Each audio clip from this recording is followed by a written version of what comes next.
Welcome into the dive, everyone. We have England versus Ghana, Group L. This is the last day of round two, so we got a big one here. Hopefully, it's a big one. German Dave got stuck in a meeting last minute. I'm just flying in from work, so we do what we can.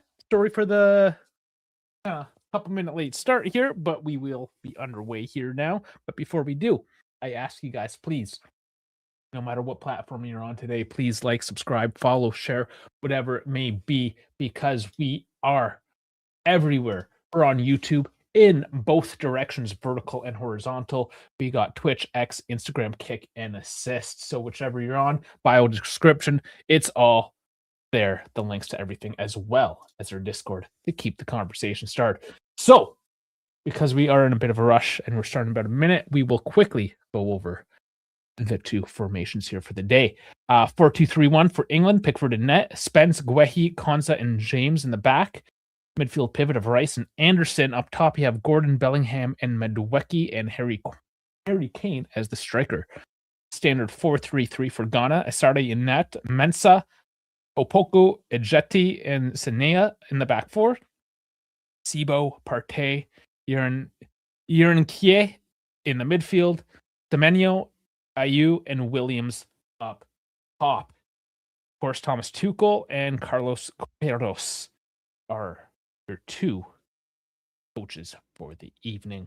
Dan coming in saying, hey, he's on YouTube and Twitch, and we have a kickoff. Dan, you're on YouTube and Twitch at the same time. What's going on? And Dwayne as well on YouTube. Welcome in.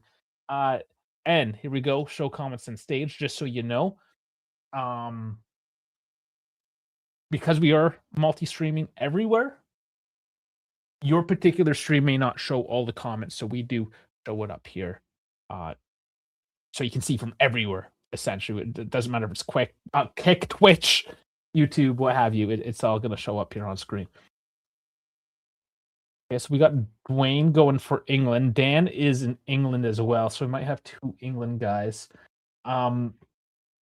Basically, the rest of the world roots against England, so why ruin the status quo? I'm going for Ghana today. I've been all over the African nations this tournament. Senegal last night was a bit of a disappointment for me, but loving Ivory Coast. I love what the African teams can offer, and I like to see them take it to the European teams, which aren't by and large having the greatest tournament so far. Not the greatest. I mean, France doing well. Germany doing well. They're the two that really haven't had a hiccup yet, to be honest.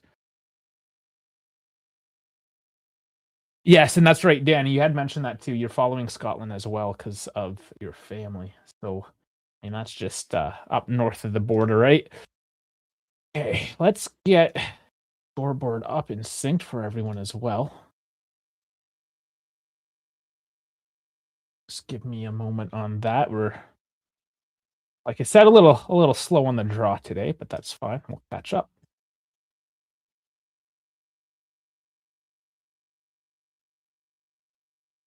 And there is the sync. We are at 2 minutes. Okay, Dwayne also likes Scotland.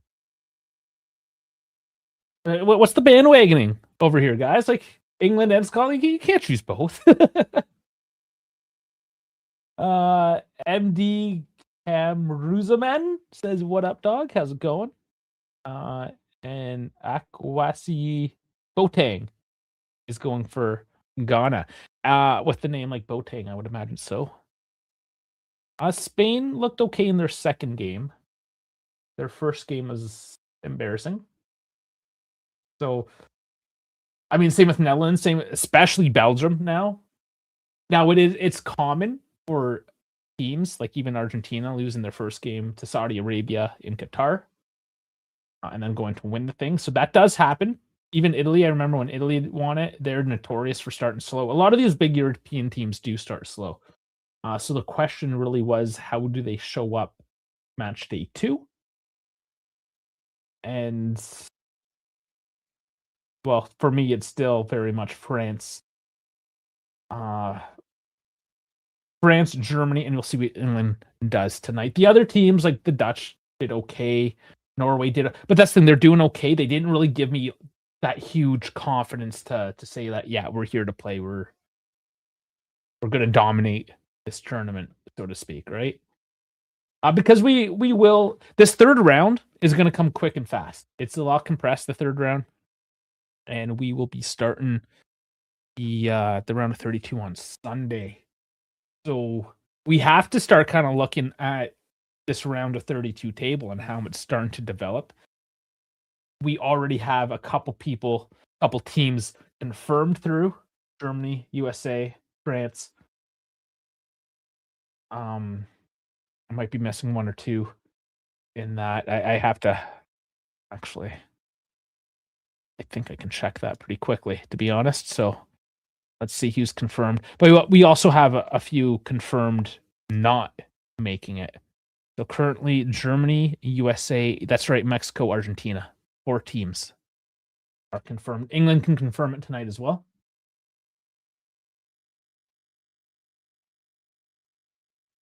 So, and that's to say you have a North American team, a South American team, and 2 of the European giants that were able to confirm after the 2 match days, 2 wins. That is the benchmark in a sense. Spain, Portugal. Even Portugal today had a couple of scares with Uzbekistan. Ronaldo showed up. And that's my one of my determining factors too with how a team is going to perform deeper into these stages if they have to play a France. And Norway is a perfect example. They will have to play France here in a couple of days.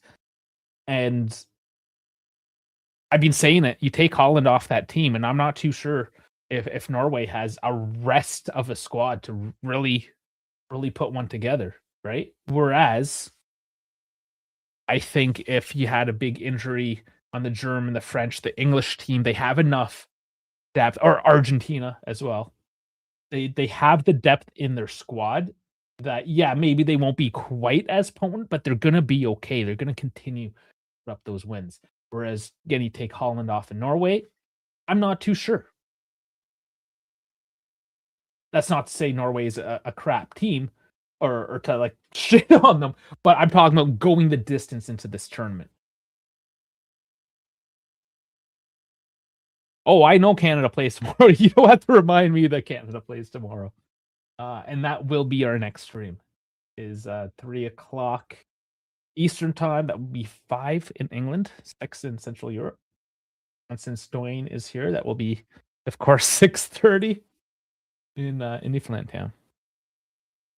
Portugal won 5-0. Okay, I didn't actually see the end of it. I got stuck at work, so they did actually open it up. But they did have a couple of scares, and it was Uzbekistan, right?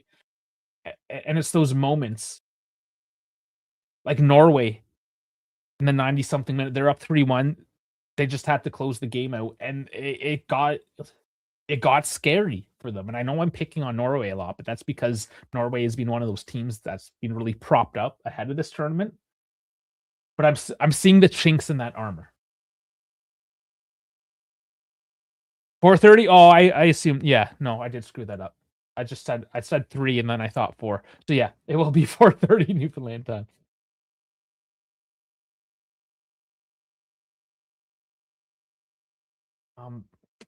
And we have to get looking at Portugal today.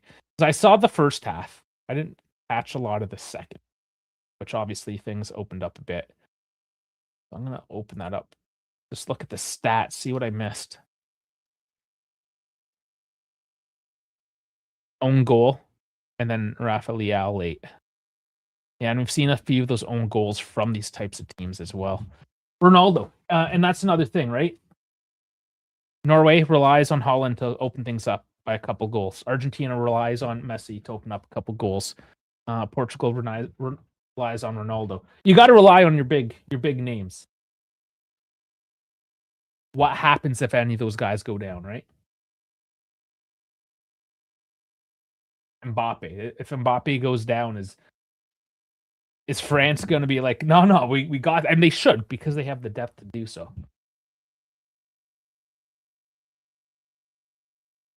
And I mean, Iran's another team.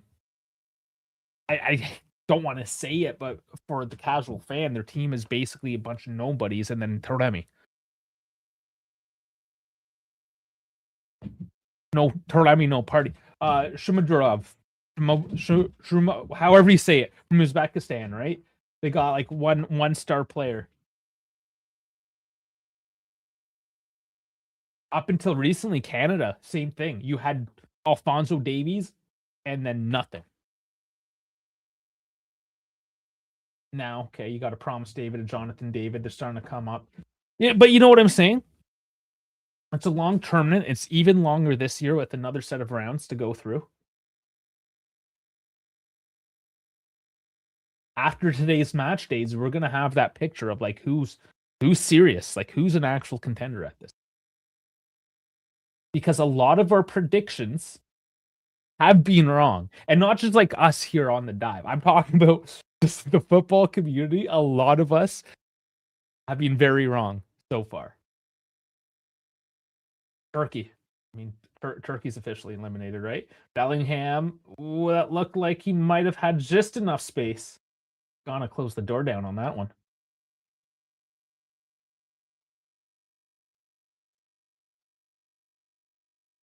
And then, of course, the last round game in Toronto tonight, Panama, Croatia.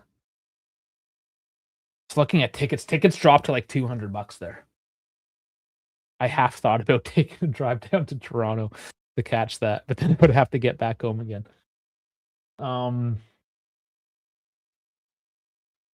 Yeah, that'll be interesting. And not a super late game either. That is actually something that's, I guess, depends on your time zone too, honestly. But tonight's latest game is 7:00 Eastern. Tomorrow's is 9:00 because that is played, I believe, out west, Guadalupe, so Central Time. So at least I'll get to catch some of these later games because those midnight ones, a little much. And yeah, and we got 10:00 ones coming up as well. Or at least for the next couple days, I don't have to stay up too late, you know? Di Maria, I don't know if he's officially retired, but no, he is old. How old is he?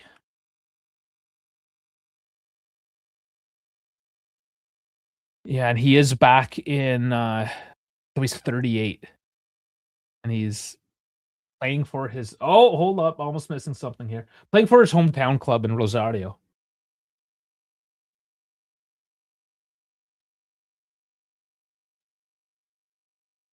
Angel Di Maria, I mean, we know him fairly well at the channel. He spent a year with Juve 4 years ago. But you can tell he was starting to lose a lot of his pace back then. So, yeah, unfortunately, he just doesn't have what it takes. When you look at the depth of Argentina, it makes sense as to why Di Maria didn't quite make the cut.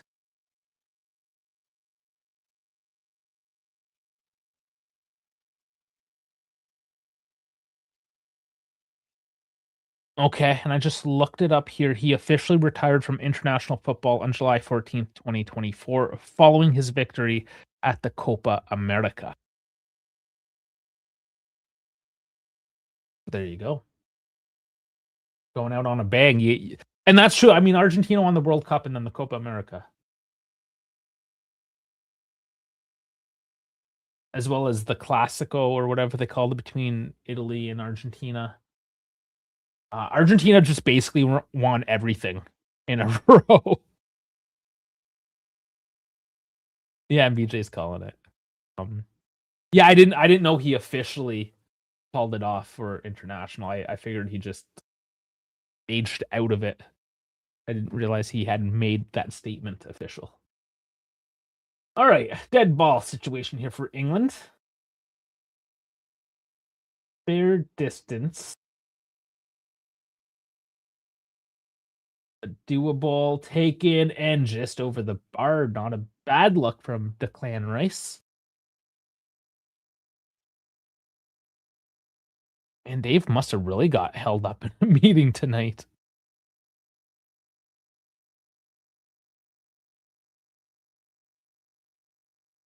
And I failed to state. I like stating the rankings here. We got England at a number 4, the highest they have been in I don't know how many decades. And then Ghana at 73. Riley saying hi. How's it going?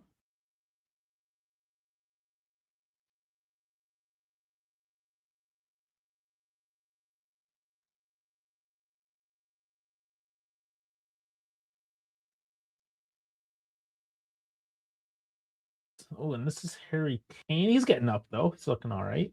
Oh, Infantino there again. And it is raining. I just noticed that the rain is coming down. Look at that forecast then. Yeah, 19 degrees and raining in Foxborough, Massachusetts. And I know Dwayne, you were there last last May for the AC/DC concert. It is where the New England Patriots play.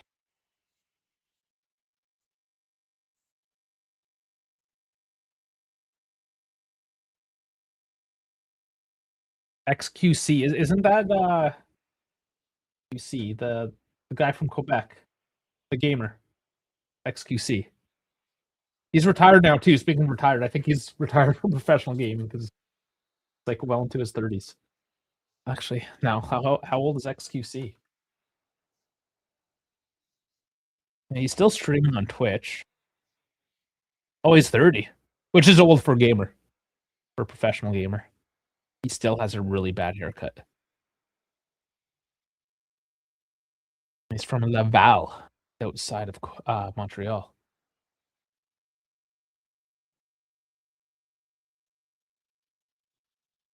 I don't know. I've never watched these kinds of people. Or even do Overwatch, which is a game that I don't even like either. So I did play it a bit because my buddies played it. Not my thing. Okay, ball into the box. Stickland Rice, another big save, but they're forcing themselves to have to make those big defensive movements at the moment. Ghana is so. Yeah, just not sure enough on the ball there. Gives England a chance. Now, unfortunately, this is something I have seen from these African teams is their defensive IQ, I suppose. Their sureness on the ball when they are in the box. I leaving something to be desired. Like I'm stating, yesterday's game was Kalidou Koulibaly 3, Senegal 2.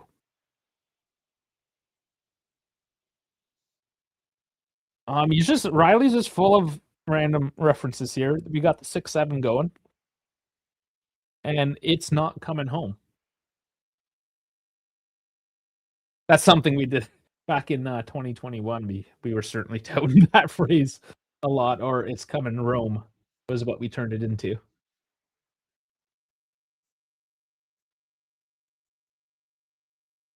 You gotta think that if England is gonna win the tournament, that this could very well be their chance. And Malaki Pazea coming in saying hi. We got a lot of randos coming in. Welcome everyone. Aaron Ramsey is Oxford United head coach now, eh? Interesting. I wonder how that's gonna work out because it doesn't always. Aaron Ramsey had quite the fall from grace in his professional footballing career. I was kind of excited when he showed up to the team. 2020, 2019, something like that.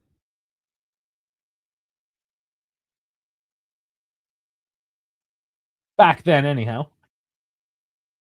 And then, yeah, it just didn't do much.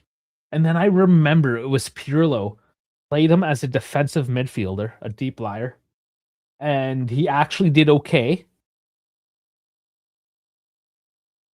And then just got never utilized there, and, and then just never really kicked off. because he was more of an advanced midfielder than a deep line, which was what was surprising about it all.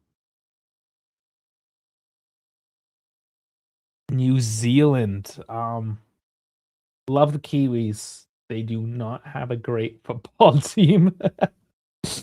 Who do I think's going to win the World Cup?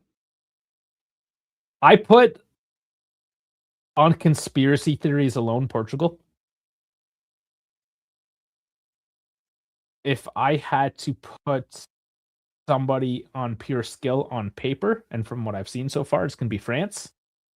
But they also have a habit of imploding in the locker room, which apparently Portugal has done already as well. But I also think England has a very solid chance. Having Bellingham and am I overpronouncing that for an Englishman? Is it Bellingham? Not Bellingham.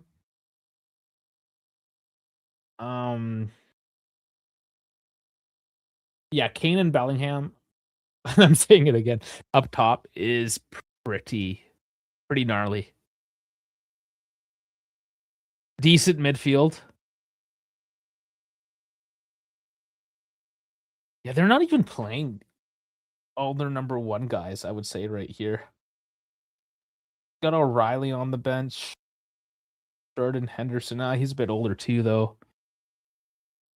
Saka's on the bench. Tony, Rashford.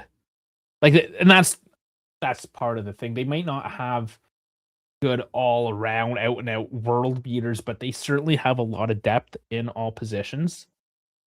And that depth is all of some pretty decent quality. Belling hamburger. Okay, we got 2 players down now, 1 from each team. Oh no, this is an interesting stat line. We had talked about this in previous streams that never has a foreign coach brought a team to the they brought them twice to the finals, but have never won the finals.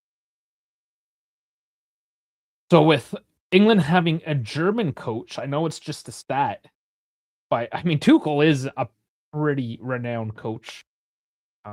He's a top level coach. Is he going to be the first?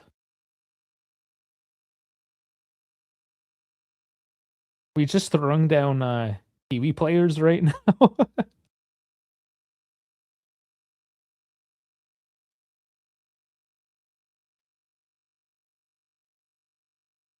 But Danny, calling Germany a dark horse. Germany is too big to be a dark horse. They don't get dark horse status. They're certainly not the favorites, but they're like right behind the favorites.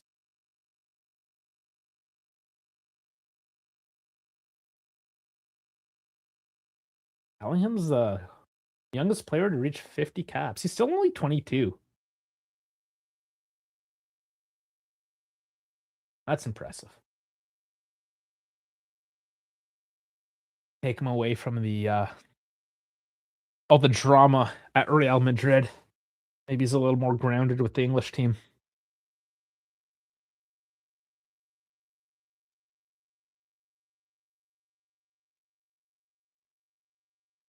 Played Doom Eternal. I did for like 5 minutes, and I don't know. Just didn't do it for me. I like the original 2016 Doom. Just wasn't the same. That's pretty random. Like, why did Doom Eternal come out?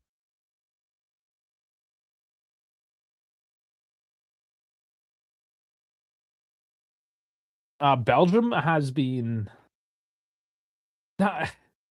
We would use the word disappointing, but is it really? I feel that Belgium has been so propped up in like the past couple World Cups, and they continue to ride this high somehow. And they were a decent team. They have been a decent team,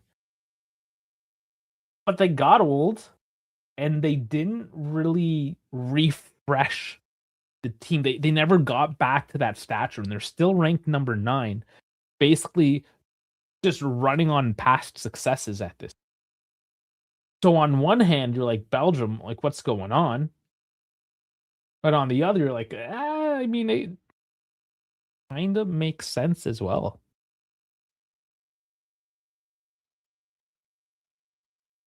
I mean, they are a tiny nation. They don't have the biggest amount of resources out there, especially comparing to their neighbors. Like even the Netherlands is slightly larger, but then you have, I mean, Switzerland not big, but still, you know, a competitor around there. But you're surrounded by France, Germany, Spain, Italy.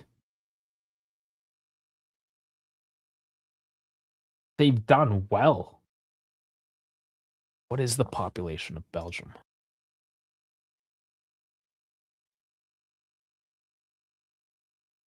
11.9 million. Okay, so that's actually still bigger than Switzerland. I guess most of Switzerland is just mountain as well. So actual livable space is fairly small. This is, I know Switzerland's just under 10, 9-ish.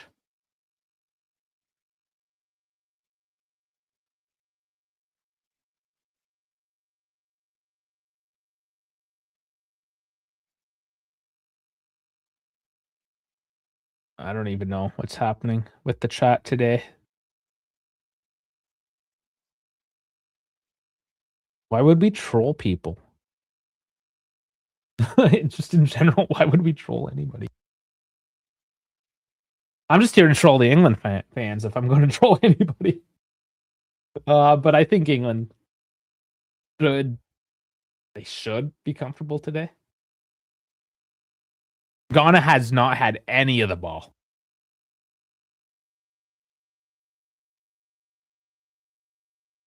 Currently, and this has been a theme as well. I know we're 25 minutes in, lots to go here, but at the same time, the amount of possession and control that England has had, the fact that you have 3 attempts at net and none of them have actually made it there,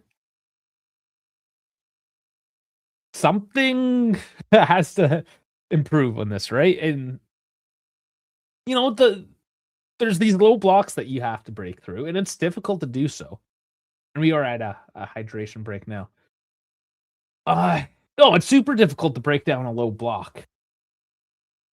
But you have such an overmatch in skill, both technically, oftentimes physically, that you have to ask questions. Like why can you not find that little technique, make that little adjustment to break him down? Now, again, I'm holding my tongue here with England at the moment. It is still only 25 minutes.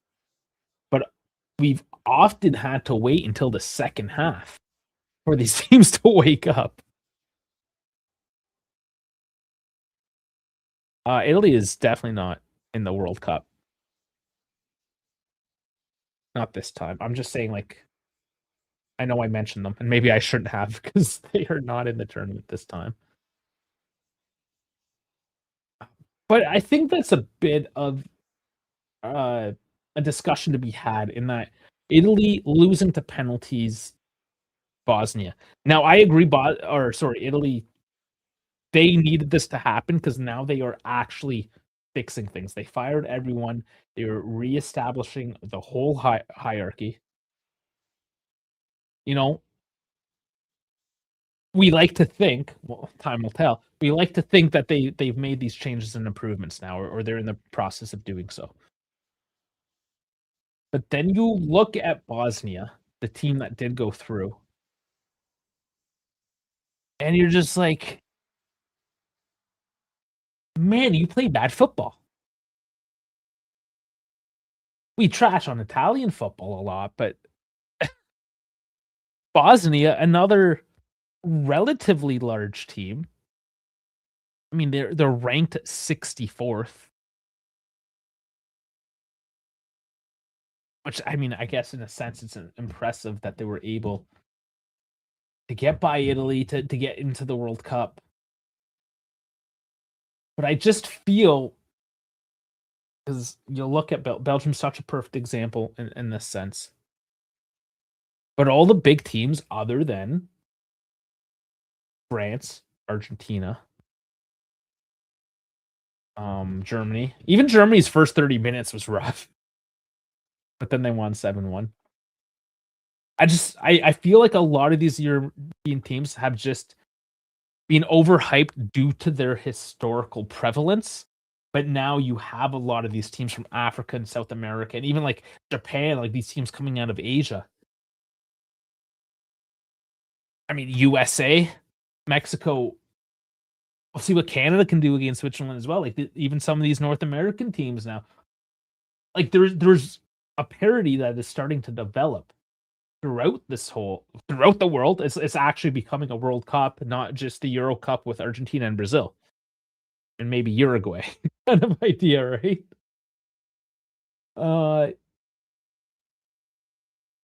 And the mentality of some of these European teams will have to adjust. And if they continue to scrape by wins, you don't make that adjustment because you're still winning. That's why with Italy missing out 3 tournaments in a row now, there's no excuse. Like you have to at that point break it down and build it back up. So I expect, if things go to plan, that this new revolution does actually come into practical effect. And yeah, I mean, I think we'll be talking seriously about Italy again here in 4 years' time. Because there are a lot of youngsters out there. They just won the under 17s, the under 19s. They're winning the youth tournaments, which doesn't always translate. But at least there's a youth system there, and there's an appetite now for Italy to actually pay attention to the youth.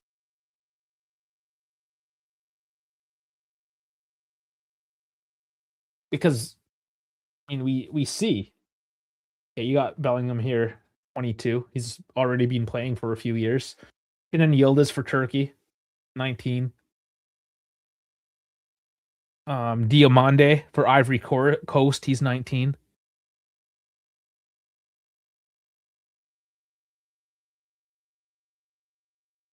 I don't care what anybody calls it. Like, why do we still have this conversation, man?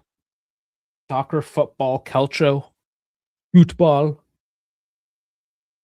I mean, whatever. Call it whatever you want, man. Do I like soccer? Like, I'm gonna just take that as a rhetorical question.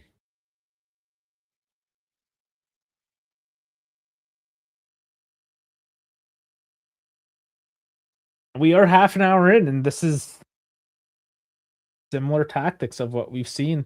Smaller teams against the Giants, just holding on for dear life and doing enough.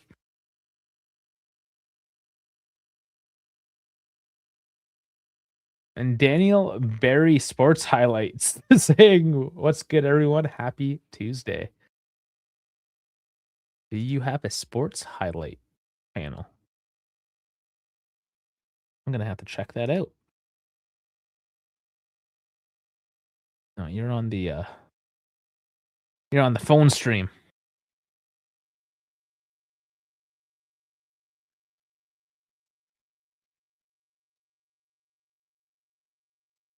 Kind of feel bad for German Dave, who was supposed to join us here today, because he's clearly stuck at work, and it is 10:30 in Germany right now.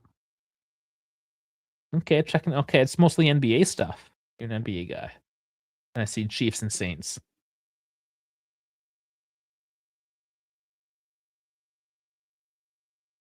Daniel Barry Sports Highlights. All right. Well, welcome in.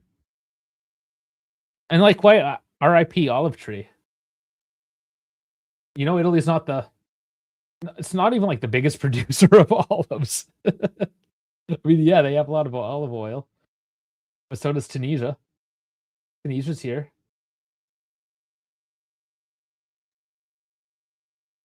Spain's here. Spain's got great olives as well. Bras in the box doesn't find Kane. Just tons of yellow shirts down low. I love when you can use the park the bus reference and it's actually yellow. Looks like the bus.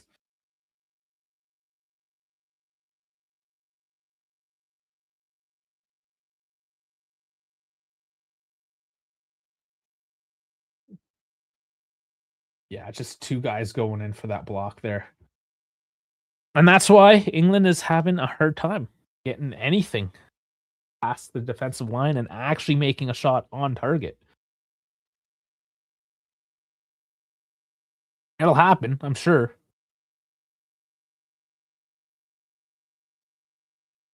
Yeah, it's still 4 shot, 0 on target. But let's see. As the cross comes in again and can't find Bellingham. ZB Sterling says hello as well. How's it going?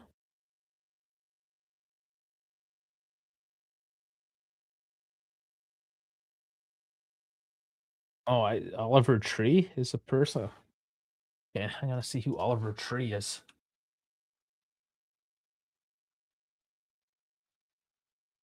Okay. Uh, was an American. Did he die? He died. Oh, he died like 5 days ago, 9 days ago.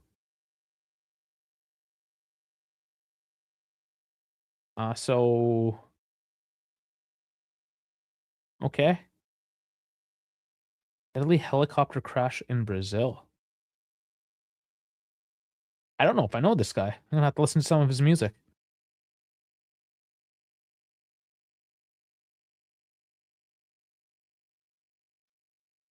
Was he doing that? That's the problem. By saying Italy lost out by slim margins. That when at least this time, because they've lost out by slim margins so many times that they've made the change. But so often you don't see the teams make the change because we're like, oh, we're almost there. We're close enough. We can improve when really they need to blow the whole thing up and start over and do the rebuild. And doing a rebuild is hard. Well, it shouldn't be for national football. It is in league football because of the promotion relegation. At least in North American sports with the closed club structure or team structure, you can sit in last place for a couple years, get top draft picks, and rebuild. Another cross and headed high. Another one off target. Yeah, like if you get demoted to the second division, you're losing out on tens of millions of dollars. Just like if you lose out on the Champions League, there's $60 million right there. Well, it depends. If you still qualify for Europa League, then okay, you're missing out on like 40 million. But you know what I'm saying, right? Like when it's a national team, it doesn't matter. There's no promotion relegation. You just qualify each time around. So this was the option. This is the option Italy had to absolutely take.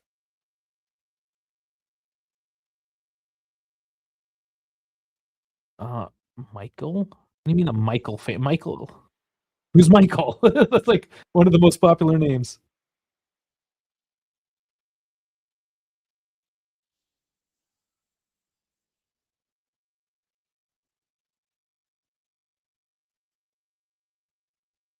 So what is this Oliver Tree stuff? Is this like EDM type? If it's electronic music.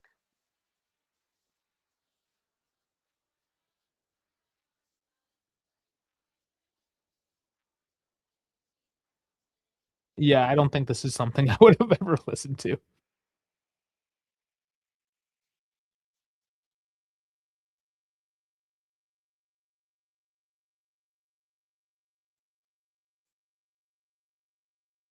Yeah, okay, I've listened to 3 songs now, and this is definitely nothing I would have ever listened to.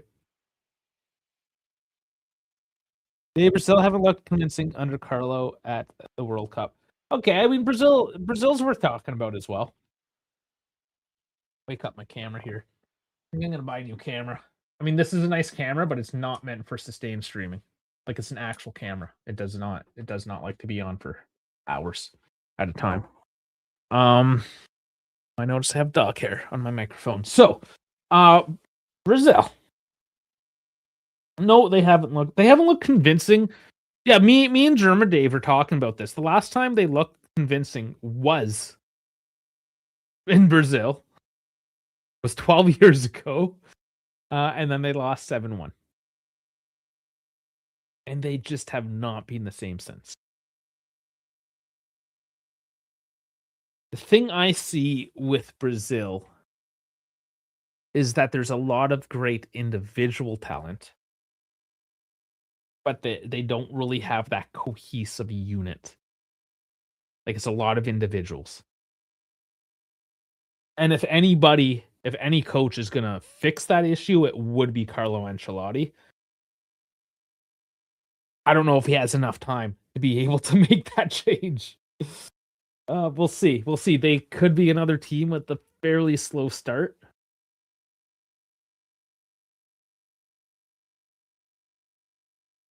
But they're not in that conversation of who you think is going to win the whole World Cup. Because no, they have not been convincing enough.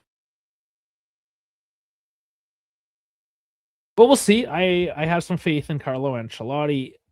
I mean, we know how great of a coach he is and what he's accomplished. And he's done that with very selfish, technical, individual type players, right? Real Madrid type players, if you will. Which I guess they do have Vinny. There's some Real Madrid going on in Brazil. Yeah, they'll be interesting to see how they continue on with this tournament. I expect them to turn it up a notch or two, but I can't see them going super deep either.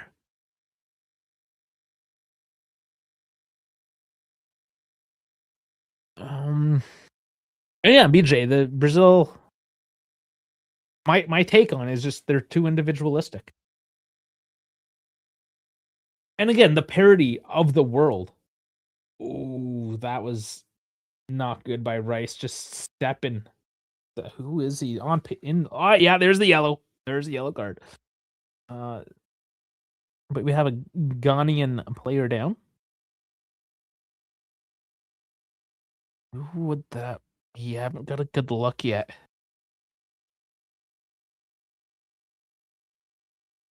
Is it Williams? I think it's Inaki Williams.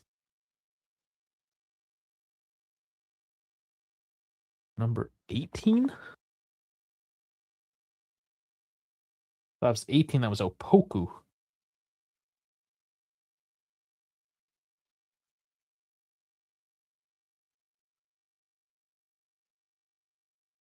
Since we got Ghana here, that trip I took a couple months ago to Halifax, there was a Ghanaian restaurant right down the street from the hotel. Oh, hold on. They're on the attack here. All of a sudden, one man trying to take him. Hold on. Still loose ball. Still fighting down low. And IU now working it out wide. And the English defense is having troubles getting the physical power to break, in this case, IU down, as he just holds off multiple players. And that's what I love from the African teams. That's what they can offer. They have such a level of physicality that they can go up against these higher skilled players and just get their body involved and box them out. So throw in an offensive zone for Ghana now. And finally, the tides have turned a little bit at the 42nd minute. Ghana gets a luck. And there's a corner.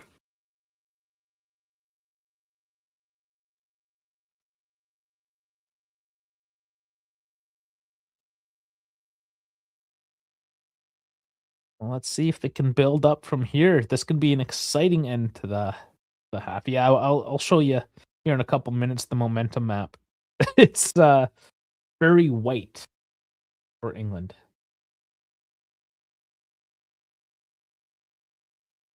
Okay, why is Rice hiking up his pants like they're his thong right now? I don't understand this.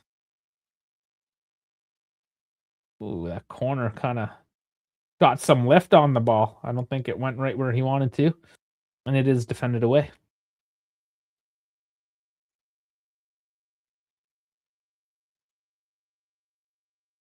I will recover and have a positive end to this half because it's a long time coming. And ooh, is that a handball? It's still technically in bounds. I thought that was out. They play it like just millimeters in bounds.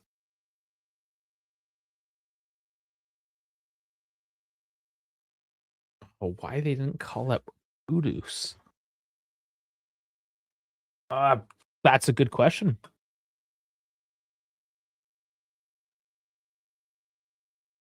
All I can do is give you a Google on this one.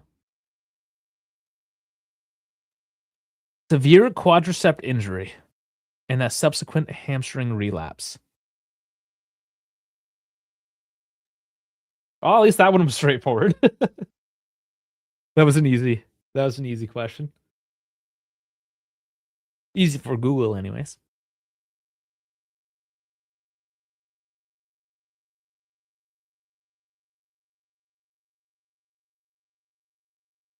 Hey, Louis says he's just subscribed. Thank you very much. I appreciate it. Didier Deschamps' mom has died. Okay. That's some more random soccer related news.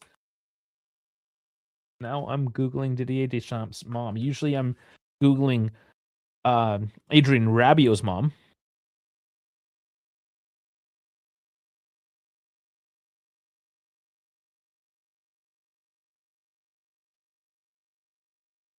Yeah, he has left the French squad.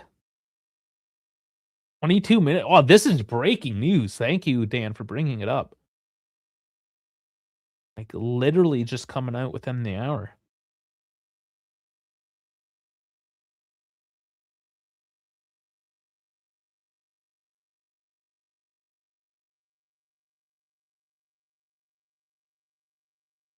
So confirmed he will not be on the bench against Norway.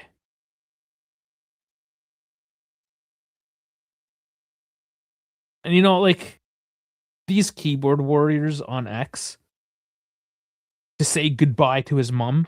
She's already dead, man. Focus on the game like a real man. I'm pretty sure if I was to meet this hottie FC in person, that he wouldn't prove to be a whole lot of man whatsoever. This is why I hate social media. There's just so many shitty people. I found out that French female pundit got fired there for the whose baby now? I think I got too many names in my head now.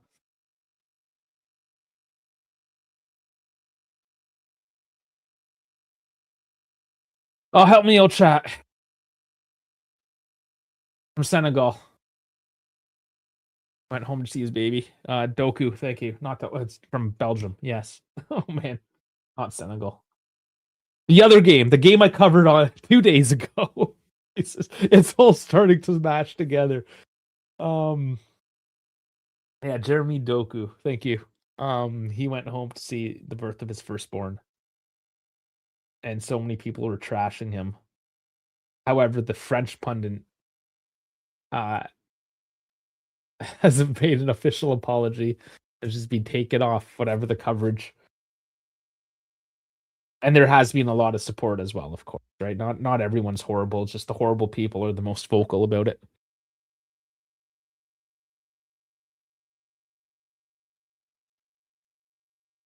But I mean, I imagine, excuse me, she was fairly old. I don't think this is one of those sudden gain. Another big block. So Deschamps is 57. So I'm gonna say she's in her 80s. Which is, healthy enough age, anyways.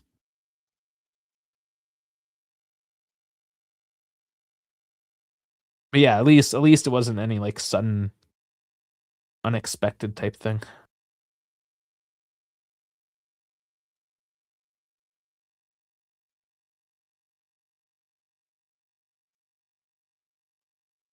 Okay, we're into the actual 3 minutes now of added time. The first three don't count. That's just hydration break. Another good defensive header. Gonna kill a few more seconds. And Ghana surely will just see this one out to the half. Coming locked up at zeros. Is okay. This is something interesting. I don't know if I'm being petty or not with this one. But Spence, he's got the chin guard. It's black, but hold on. Hold on. There's a bit of a tug. No, there's not gonna be any call in there. Good job by Ghana to keep that one out. They got a bit more work to do with 90 seconds left. And it's out for a throw. So yeah. Spence's chin guard here with the 25 kind of emblazoned on it in like sparkly numbers. Like bit much? I don't know. It seems a bit much to me. And yeah, good point, BJ. Real man would be there for his family. There you go. Exactly. A real man's able to make those difficult decisions when, you know, when it's not easy, especially. Yeah, I mean, it's got to be one of the hardest decisions in his life. Maybe not hard in the sense like he knows, okay, it's my mother, I got to go. But one of the most, I guess, divisive, heartbreaking. You know what I'm trying to say, though, right? Like it's not a decision to be made lightly, taken lightly, anyways. And same with Doku, right? Either way, whether we're talking Deschamps, Doku.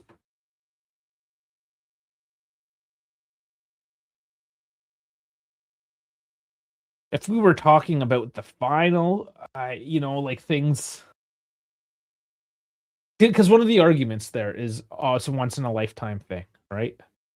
Whether, oh, I mean, your mother does only die, but your firstborn is only born once. All these massive moments in time in your lifetime, and I mean, soccer is everlasting. I don't, even though the World Cup happens every 4 years, it still happens every 4 years. And that is the half going in at zeros.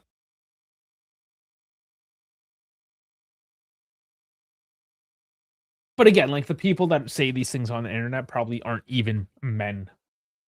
They're children, and if they're legally adults, it doesn't mean they're mentally adults either.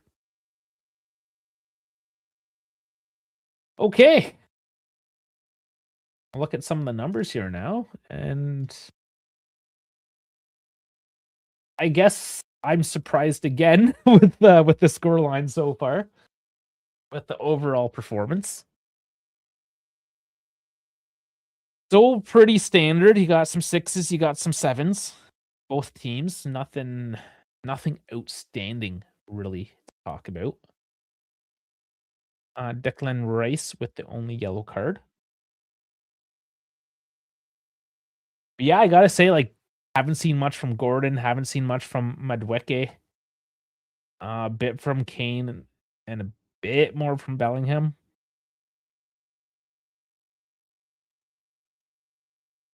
Yeah, it just feels like they're just existing for the most part right now.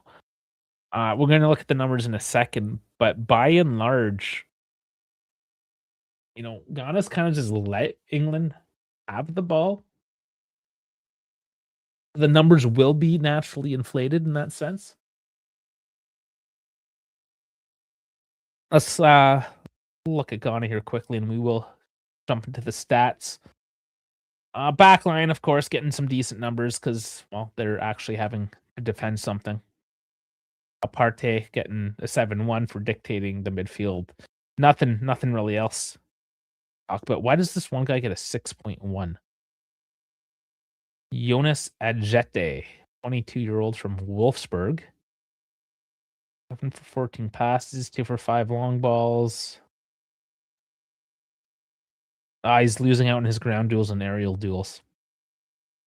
That's going to hit you as a defender. So he only gets a 6.1. Yes, okay, the numbers. And this is why it's a little misleading, right? Because you have 78% of the possession from England, which is it's a ton, right? But you have an XG of 0.27. Ghana is 0. No attempts at net whatsoever. Total shots are 6-0, on target 0-0. Touches in opposition box 14-4. Big chances 0. Big chances missed 0. Passing 328 at 95%. It's decent, but that has been a lot of lateral back passing, not really long balls or penetrating passes, which I'll get back to in just a second. 77 passes for 79%. Like,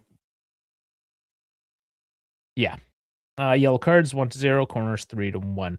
Okay, so the accurate passes. Let's see if there's the passing stats specifically here. Long balls. They have only produced, England has 11 long balls at 69%, which isn't horrible for long ball territory. Conversely, Ghana has done 16 at 59%. One accurate cross, right? Like, basically, England is playing it safe. We saw this with Germany, particularly. And we saw Belgium not do it as another example in the past couple games. In that they have these teams that park the bus, they go down low, they just fill up the box and give you zero space. So what do you have to do? How do you make space? Well, these defensive personnel on these particular teams, Ghana included here, they're not necessarily your fastest dudes. Like, they're big when they're down in space. They can make themselves big, be physical, stop the ball, get involved. But if you catch them out with a nice long ball over the top, and now you have to get them on the run, now you're creating space. Are they low percentage? Yes. Does it open you up to a counterattack if it doesn't come off? Yes, absolutely. But when you're England, when you have this level of skill overmatch, both in your starting 11 and into your bench, you have to take the chances. Now, I get it. It's a long tournament. You don't overcommit. The World Cup tends to be played a little more defensively. I'm not taking that excuse for England. Because this English team, I mean, there are some new names here, of course, but there's a lot of mainstays here. They're all playing for the most part in the EPL. They're all playing at the highest level. I mean, Gordon, Barcelona. Declan Rice, Arsenal, just won the championship. Spence, Tottenham. Guehi, Man City.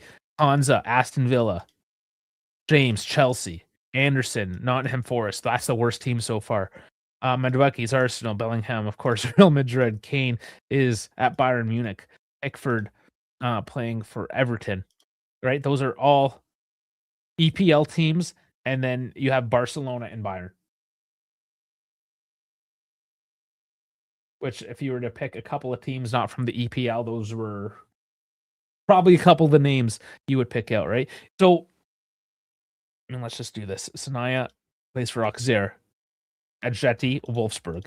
Opoku, Bazek Shahir. Mensa, Auxerre. Sibo, Real Oviedo. Arte, Villarreal. That's the best team so far. Yaranki is on Nordjylland. Norwegian. I messed that up. I know.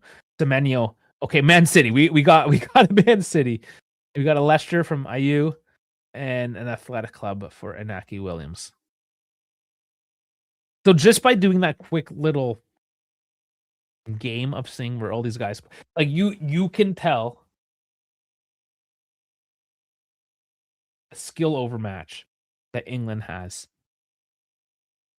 And I mean, when you're looking at the Man City guys, Semenyo is not even like your main Man City guy in that sense either, right? Not to diminish any of these players for the matter, but I mean they're all playing for top clubs at the end of the day. But just to demonstrate the level that these England players are playing at as opposed to Ghana players, and they're not taking chances. They're not being brave enough to just try to open up the play. They're I don't know. Are they afraid of getting scored on? When we look at the table now, Panama, Croatia play in a bit. I don't know. Do those two tie? As it stands, if England and Ghana tie, they're both pretty much guaranteed to go through at this point. We're making the assumption that third place teams with 4 points go through. Okay, let's look at Semenyo. Is he a full-time starter? He's just not the guy I think of. Like when you say Man City, I'm not thinking about Semenyo. Let's check his actual Man City stats to see how far off I am here. 37 appearance. Okay, yeah. So he was a pretty. He was definitely a starter. I don't know. It's just not the guy I think of, I guess. Go back to here. If we go into the FOT mob, let's see their squad.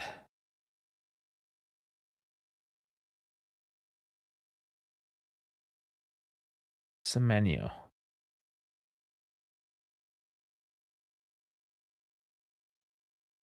Where's his stats? Okay. 17 goals, 4 assists. Okay, he'd actually put up some pretty good numbers this year. Okay, so I mean that's my own biases kind of shitting on him a little bit. I'll admit there. Is he still not the guy I think of when I think of Man City? But clearly, yeah, he has had a really good season so far. 7 yellow cards. So that's probably the one that he didn't start then, is the one that he was suspended for. So yeah, 37 appearances in the Premier League, 5 in the FA, 4 in the Carabao, and 2 in the Champions League. So he actually didn't play a ton in the Champions League for him. He was rested out a bit. Okay, I mean, I got educated. I don't know it all. I'm not a Premier League regular. I'll make mistakes.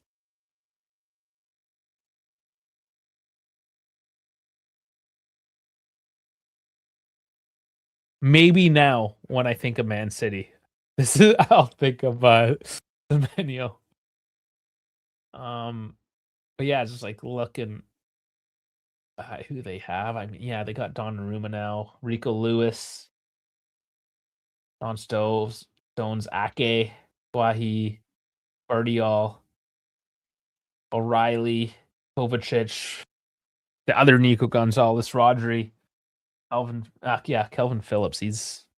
I imagine he's not getting all the game time anymore. Reinder's there now, Sharky. I don't know. I just go Foden even. There's just so many other names that I just think of first. Anyways, it doesn't really matter. I'm kind of waxing poetic too much about about this one player.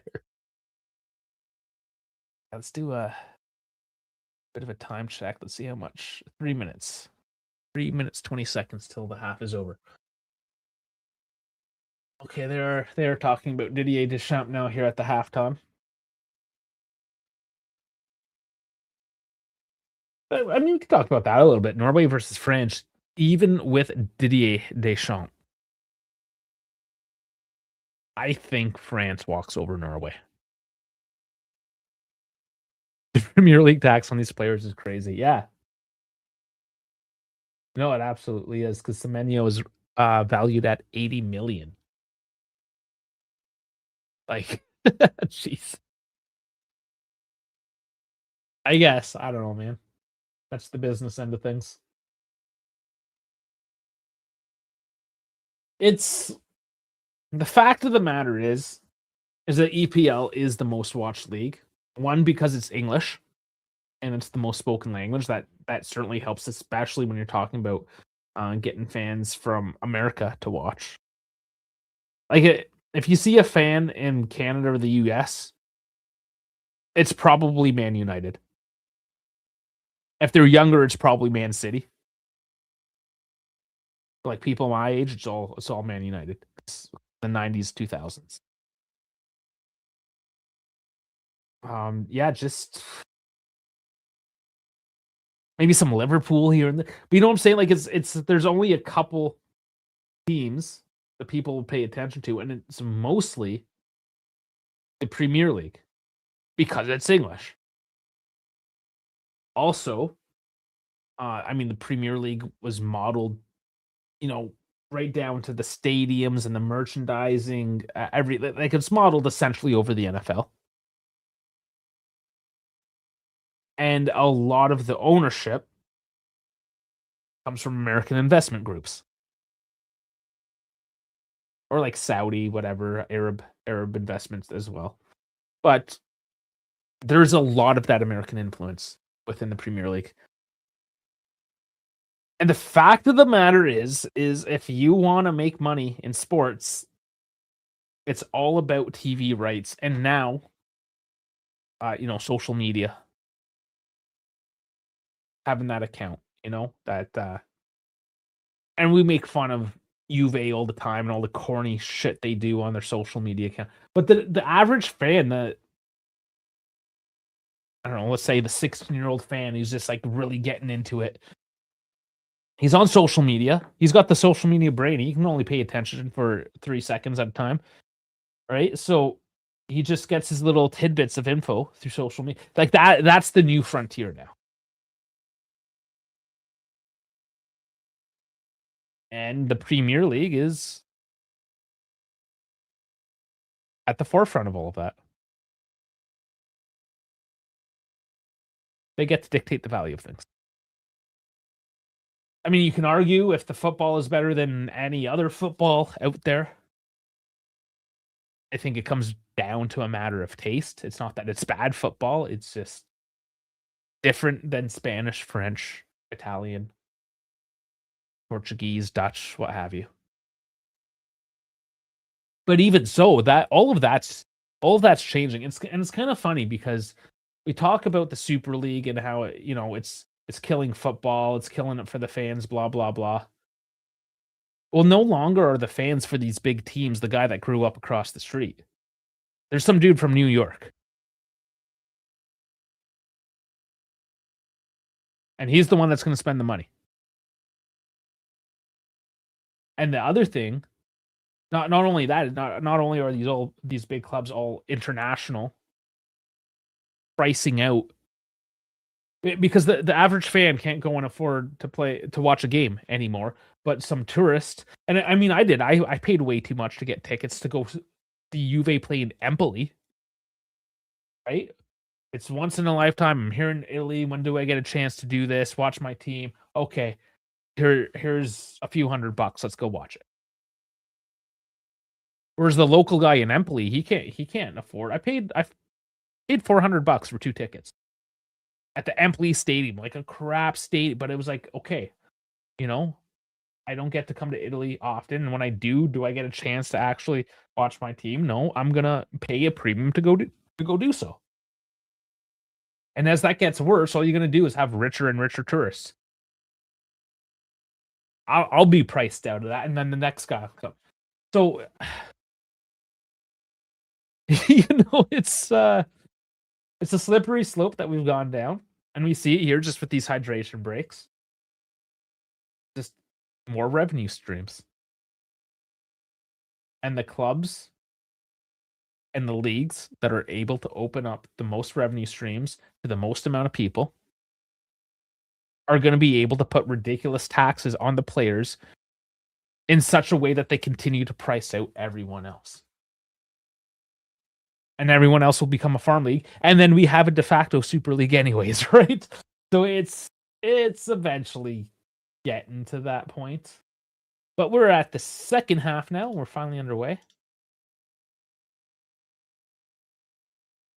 Make sure the scoreboard is all synced up for you, which it is. Perfect. Thank you very much for everyone joining in for the second half now. Thank you very much for joining us on the dive. Please like, subscribe. We're on YouTube, both vertical and horizontal. Twitch, X, Instagram, Kick, and Assist. The links to everything, including our Discord, are down in the description or bio.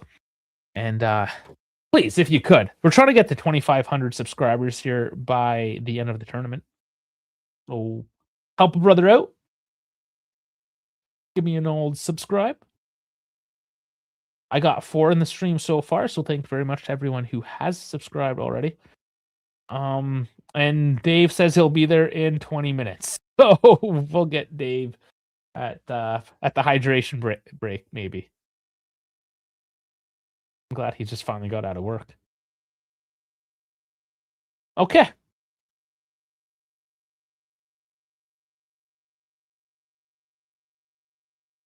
So I enjoy this. I know I haven't necessarily focused heavily in on the game itself, but the general footy talk.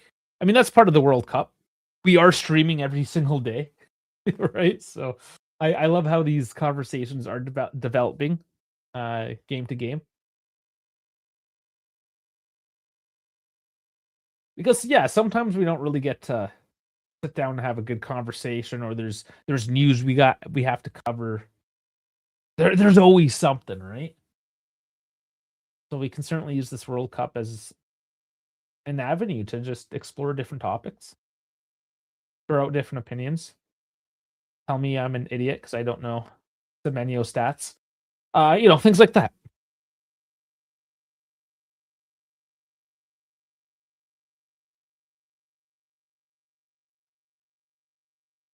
So, question now: does England take it easy and build up again, and maybe try to get something later in the game? Just tire Ghana out.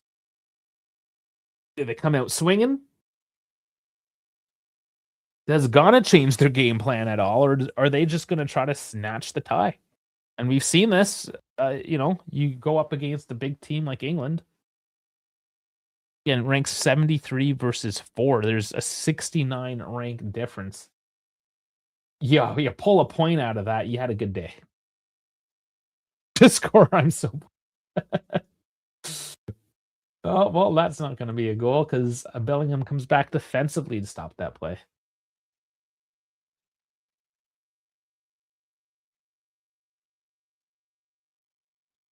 Yeah, it's so hard to predict. We should just start covering the small teams.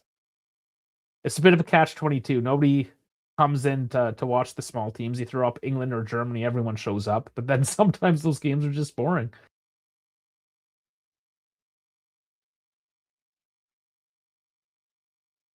And I don't want to confuse a low-scoring game or a no-scoring game with being a boring game, because it can be very technical, defensively sound, and whatnot.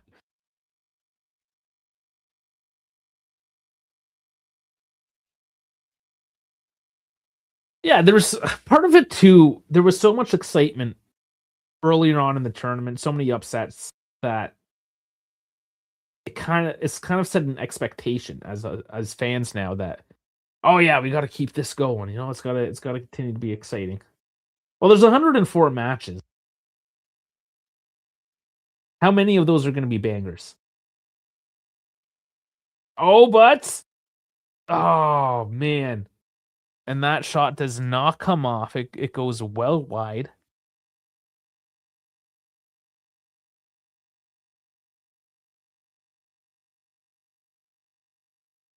Was there right back.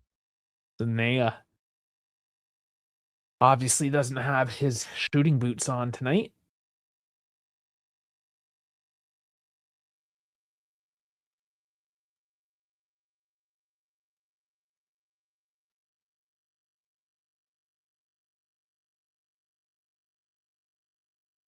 And that was a long ball that actually broke down the English defense that time. Gordon was caught sleeping a little bit. Spence has to run back to make the play.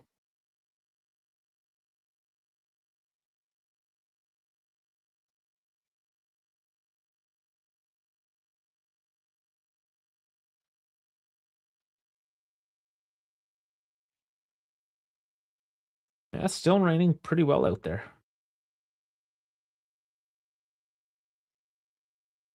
And Boston isn't too far away from Philadelphia.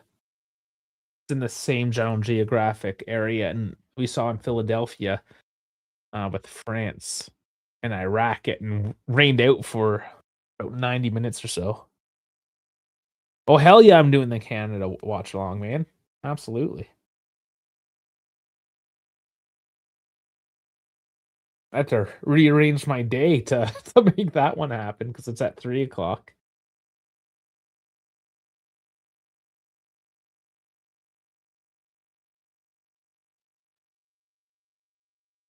Probably have it all set up for this evening so I don't have to rush in the morning and do it, which I did today. I set up the stream at like 6:45 this morning before I went to work. Just trying to get everything smashed in there.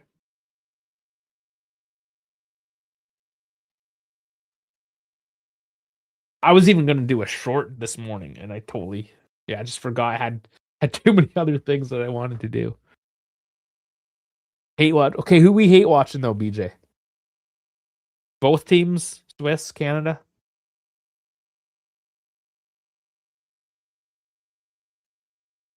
I feel like Canada and Switzerland aren't really countries you hate on though.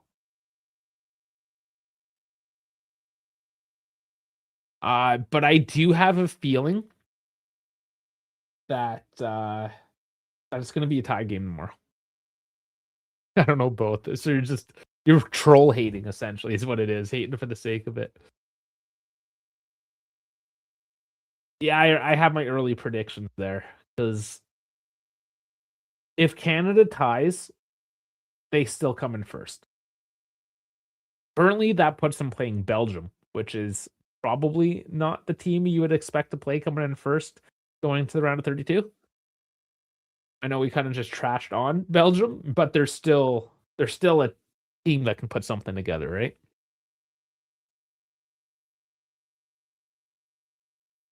However, that being said,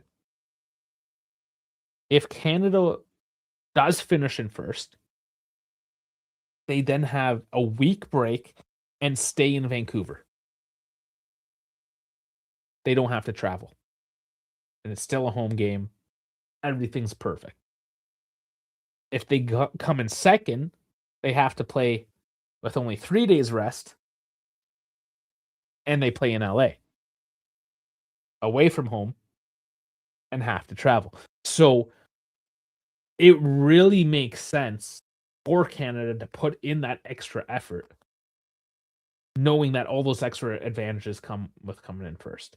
Even if that does mean you have to play Belgium at the end of the day. Now, Canada and Belgium did play in the group stage in Qatar. It was a 1-0 game. It was very close, and Canada, probably the better team, I just couldn't put the goals together. And Canada has grown in the past 4 years, so that's probably a pretty close matchup, Canada Belgium as well. I'm not gonna lie, it's gonna be tight. Canada and Switzerland is gonna be fairly tight.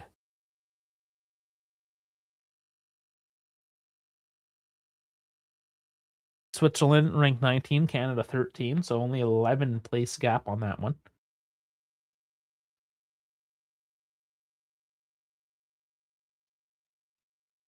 Like on one hand, I really want Canada to come out and show what they have and put some solid points out on the table. And obviously get all those advantages we just spoke about. But I can also rest easy enough knowing that Canada's coming in second, short of an absolute miracle from Bosnia against They can. Bosnia against Qatar. Let's look at the table. The goal differential for Canada is a +6. Bosnia is a -3. So Bosnia would have to go 10 clear on Qatar tomorrow for there to be a discussion. You hate watching except for a few teams in the World Cup. Who would those few teams be then?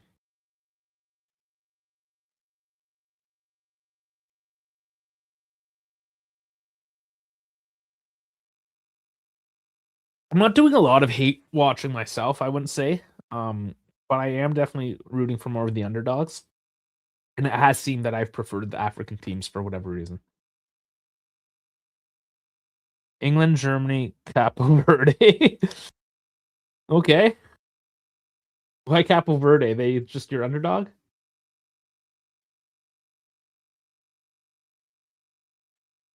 I mean, it's a cool story.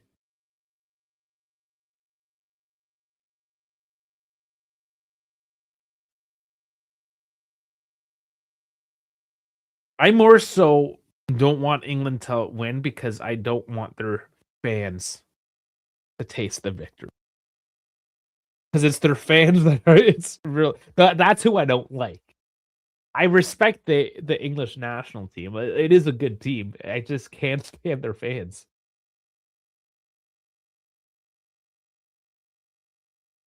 And of course, it's not all of them. It's just enough of them. Oh, how about now, Bellingham? No, no shot. Here's a shot by Medweke. Doesn't get through. It looked like maybe England was doing something. Another chance now, and it's right on. That's not going to be good enough from England.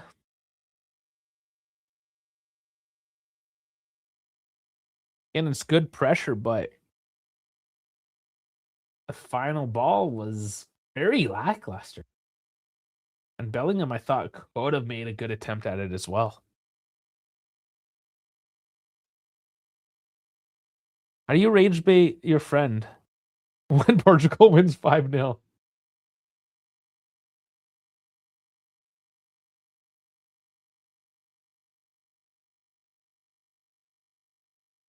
And yeah, that's a good point in terms of some of these big names, right? You have the Ronaldo, the Messi fanboys. Everyone thinks that you need to pick a side like it's American politics. Uh Honestly, I just think Argentina's getting too many gifts, and Messi should have not even been playing the past 2 games. It just seems that there's favoritism and bias towards Argentina, right? And I hate that. And as a result, I that would be a team I would actively root against currently is Argentina, even though traditionally I have liked Argentina. Oh, big break here for Ghana. That doesn't keep the run going, buddy. And that's a foul. That's a It's not a foul. Okay. Not a foul. And England will win it back. A little surprised with that one. Mindy ground level. Must have looked clean.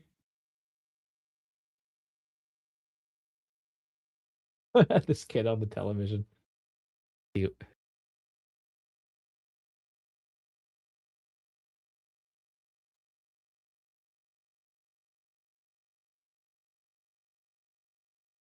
Well, England's still trying to work it deep here. And that cross by Bellingham. There's nobody. Like Kane was there far post. There was nobody else around.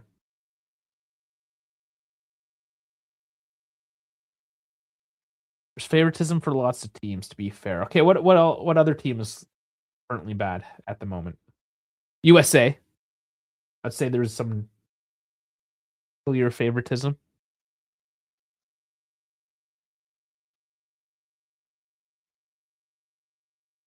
I don't know. I feel like by and large the refereeing has at least been fair and consistent. I'm seeing a lot more even today against Portugal because we know they like to cry as well. the ref telling them to get off the pitch. Stop time wasting. If you're injured, you can be injured off the pitch. And Naki Williams gets the yellow.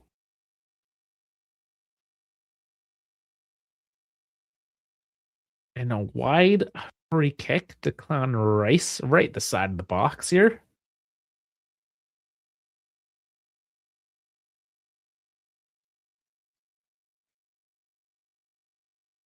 Oh, goes far. He's unmarked, but there's too much of a wall in the way for that one. Results in another corner, though.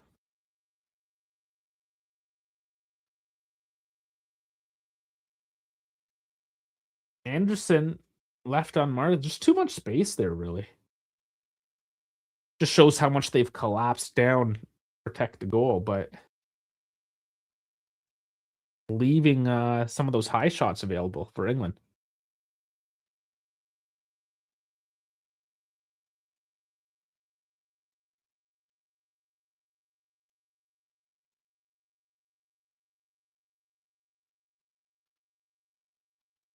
Bit of time taken here for the corner, and the delivery finally comes through. And once again, Gordon attacks it and high over the bar. Oh, yeah, we're still trying for our cam. Going back to the Juve news. Randall Colomboani. Well, apparently, latest I saw today was PSG are interested in Thuram. And perhaps there's a bit of a deal to be made there. Thuram had a really off season, but he had such a good season previous to that.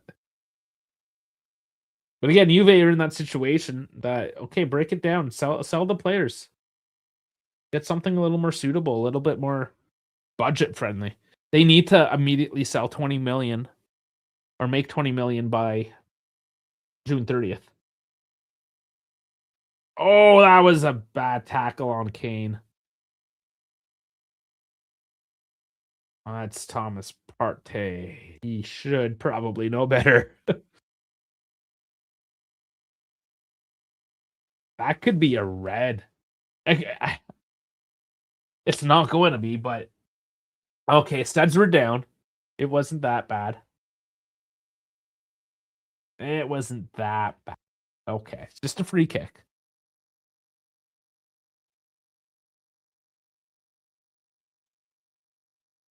Good position, though, for this one.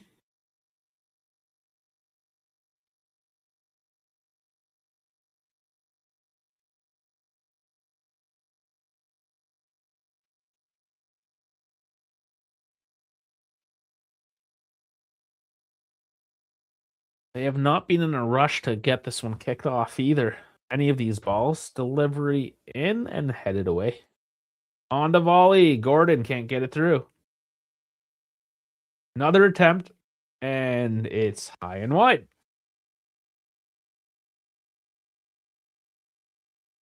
Yeah, these shots from my camera just died. What's going on? I died.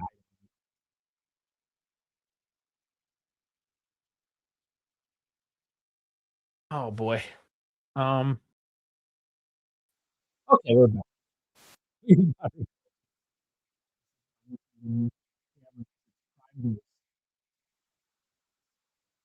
Save a few bucks on something, you know?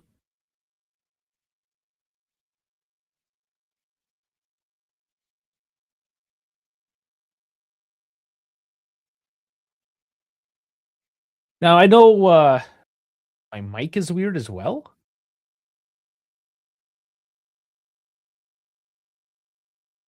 My mic shouldn't be weird. My camera's definitely wigging out though now. Like how does it sound like a bad connection or something?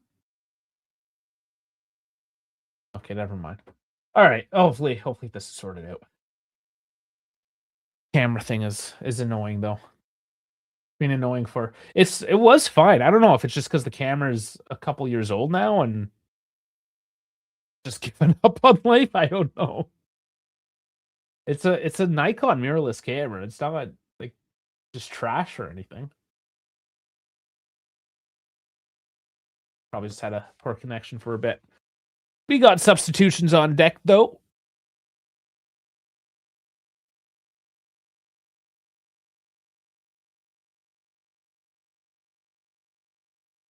I see Gordon coming off. We'll wait for the official calls here on Bot Mob. O'Reilly. Yeah, you can see that once O'Reilly's coming on for Spence. And Saka coming on for Gordon. Yeah, that makes sense. Gordon was not good.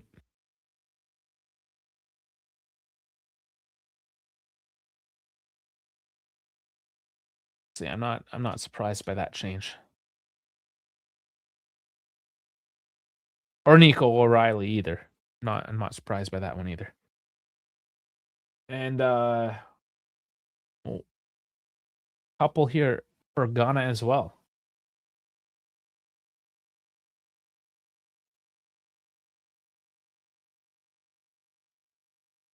And IU with the head injury is making way.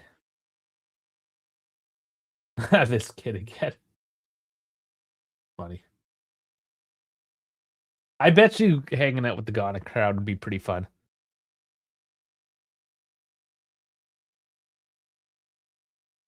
Yeah, so it's Abdul Fatu and Prince Adu on for IU, as well as Inaki Williams, who was on the yellow. So a couple fresh strikers up top for Ghana.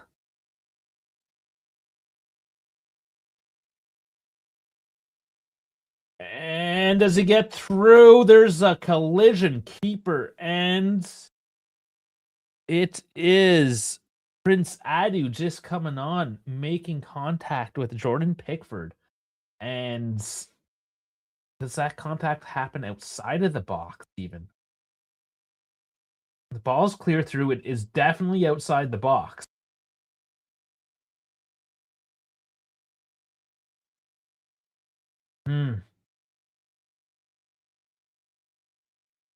Prince misses. He technically touches the ball just a bit before he makes contact with Pickford. Not much, but he technically touches that ball. Okay, so they do nothing of it. Okay, it's goal kick. And there's a friendly exchange between Prince and Jordan. So, I mean, that's good to see. Good sportsmanship. Everyone comes out of it all right.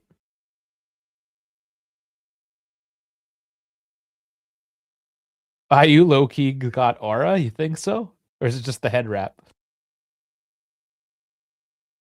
Dancing England have looked poor and sluggish. Yeah, straight up, man. I can't really argue that point at all. But Kane, pretty easy there. I thought he might get a little bit more of that one. Decent position just outside the box.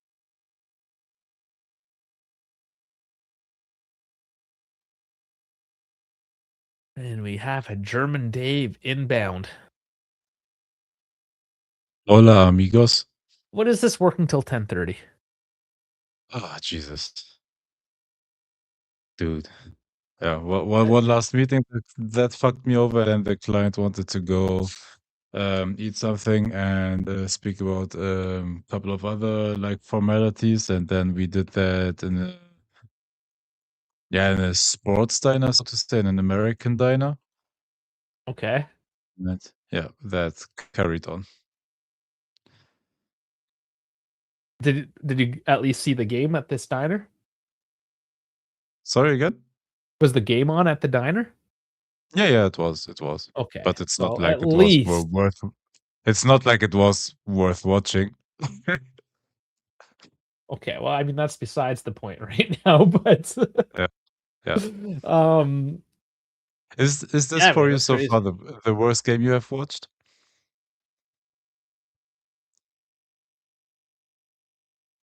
The Belgium one was pretty bad.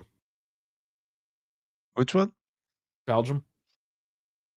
Yeah, so you Oh, already that forgot. was yeah, yeah. No, oh yeah, you're right. That traumatized me. Yeah, you're right. No, but at least like Iran was trying. This game had, I don't know. Did it statistically even have big chances? No, not really. Let's see what they're at right now. No, nothing. You see? Shots on target, 2-0. Ghana currently has one total shot, and that was blocked. So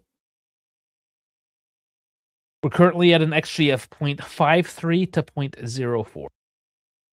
God.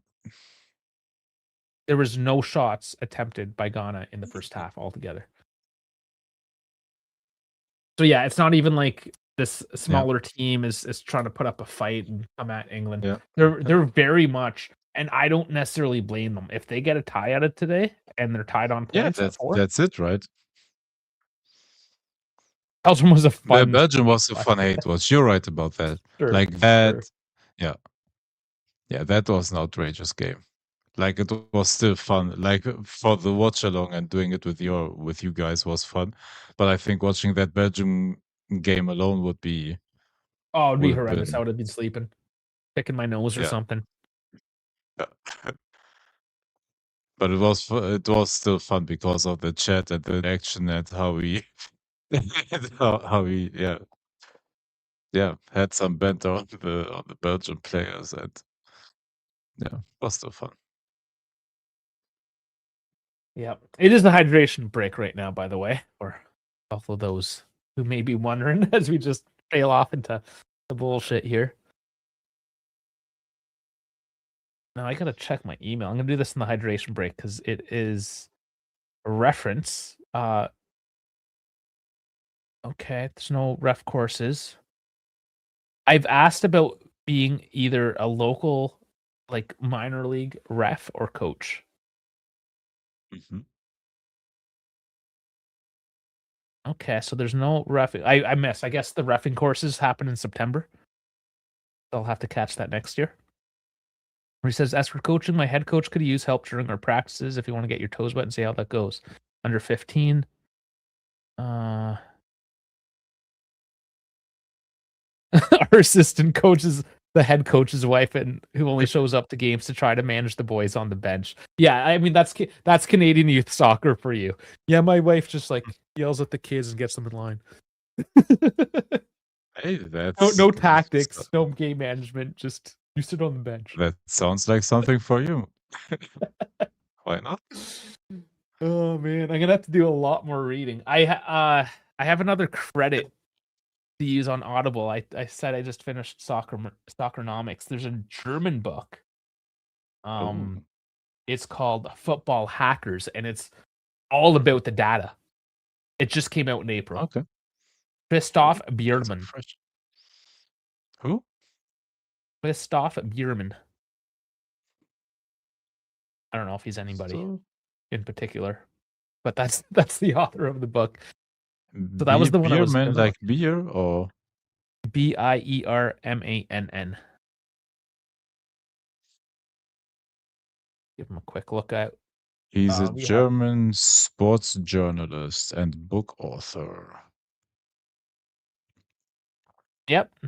He writes predominantly in football and on topics like the current sports journalism and commenting on fan culture and football tactics as well. Okay, that's interesting. So it's either that or I was also looking at inverting the pyramid, which is supposed to be like super technical. Have you read that? Not yet, no. I guess it's one of those like if you want to be a coach, you read that book. Yeah. Dude, I have so many football books I still haven't. I started some, but I haven't finished them because I'm so tight on time currently. Oh, I know. That's why I use audiobooks, man. I just Yeah, like cooking dinner, walking the yeah, whatever. you're right. Just throw it on here and there. Works out, drives to work,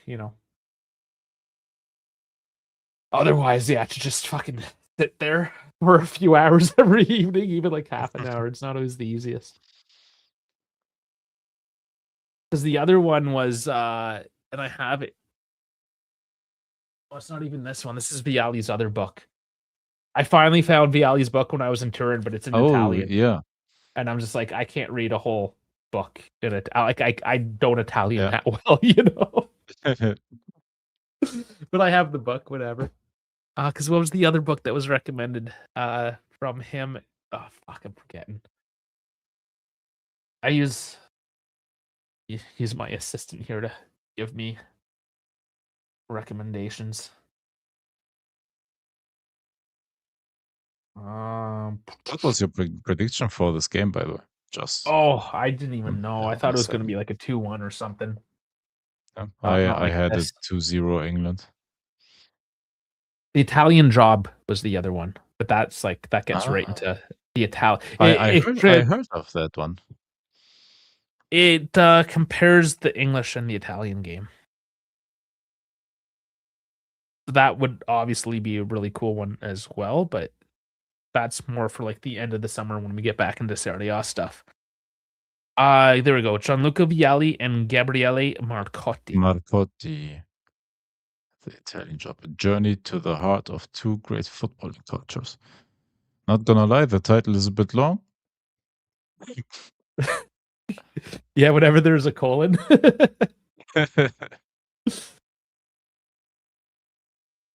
Oh, we got a Ghanaian down, holding his lower back, a la Dusan Vlahovic. Oh, I think he's like actually yanked his back here. Getting knocked down by Harry Kane. Is it a non-call as well now? That will be maybe a bit of favoritism. Something we are talking about earlier.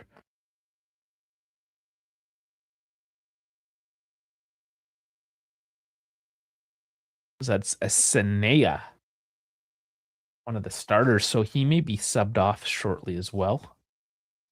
Only 2 subs for Ghana so far. We didn't mention at the hydration break, Eberechi Etse. Am I saying that right? Eberechi? Eberechi Eze. Yeah, okay. Yeah. And Morgan Rogers, I think, right? Yeah, Morgan Rogers on Oh, and off was Bellingham, of all people, and Anderson. If you're taking off Bellingham, you're having a bad day. he had a terrible game. He had a terrible game so far, and he wasn't able to do anything like on the ball to break Ghana's defense down. But it's not like that's not what he usually does. Like he's not a creative outlet that helps you do stuff like that. Morgan Rogers maybe more so. Like Bellingham is more so a box crasher, arriving late into the box, um, taking shots from just outside the box, sometimes Oh, crashing it and being in a that's shadow striker position. you must be 10 seconds behind me again. Oh, oh my god, yeah. Oh, was it offside after all this? Oh, he won the ball. Oh my god. Offside? Ref saying Was offside. that offside? That was close. Hey, that was a clean shoulder to shoulder. That was the foul, in my opinion. Oh yeah, no foul. No foul there. Yeah, but even then, like very good by Gahey to. Oh, sorry. No, Konza. Sorry. Great. Oh, yeah. That's goal kick. I don't think it's a foul, but it's enough contact to take him down.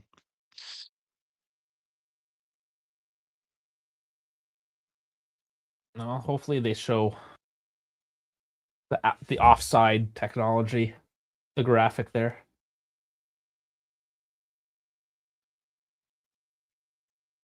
Because otherwise, I mean that pretty tight there. Good opportunity. 10 minutes. There's only 10 minutes.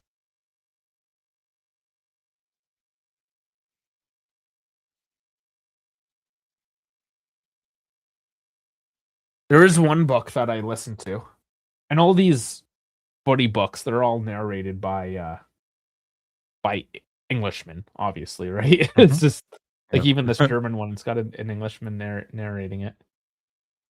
Oh, what was the other book's name now?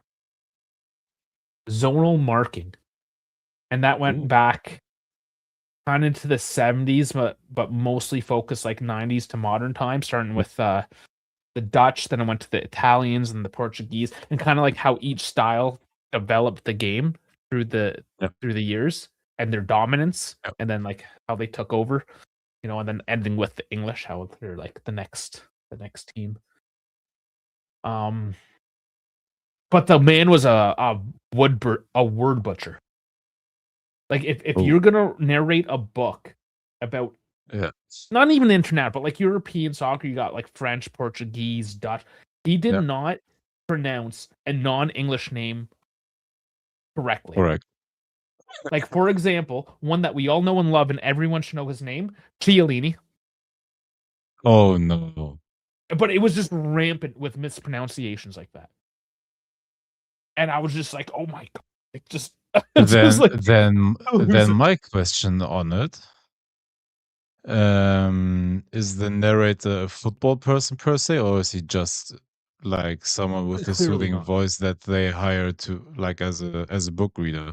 Well, he's not a soothing Because if voice, you he's have British. like somewhat of football knowledge, I think that you that yeah, he would have said Chiellini, right? Maybe it is that he had literally no idea like who the people were that he was speaking about. Oh, And there's no that's way why he he could have. Where do I see who the narrator was?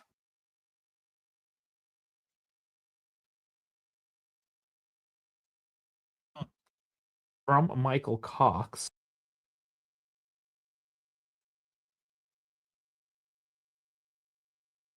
Oh, come on. for example, our narrators for like Game of Thrones audiobooks, for Harry Potter audiobooks, for like just as examples, those have no idea like of the universe they're narrating as well. Like they butcher names all the time, like here in Germany. For example, Is he? Cersei from Game of Thrones, one narrator calls her Cersei. Oh, That is really bad. Yeah, usually yeah, for things like that, it's a lot better. yeah, yeah. Let's find out. I've got to Google it. Actor and voice artist Colin Mace and Weki off.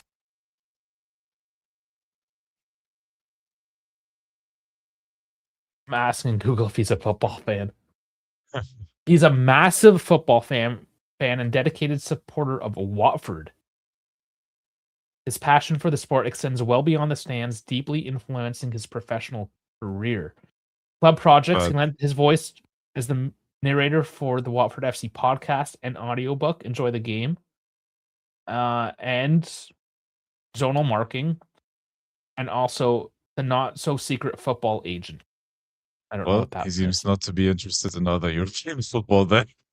Yeah, no, like, oh, I should have. Like, if I cared enough, I would have, like, made. At first, like, you're listening to it, and, like, Yeah. you're talking about the Dutch shit, and I'm like, okay, I don't know Dutch. I sounded wrong, but, like, I don't know Dutch. And then it got to the Italian stuff, and I'm like, no, Yeah. that's wrong. That's definitely wrong.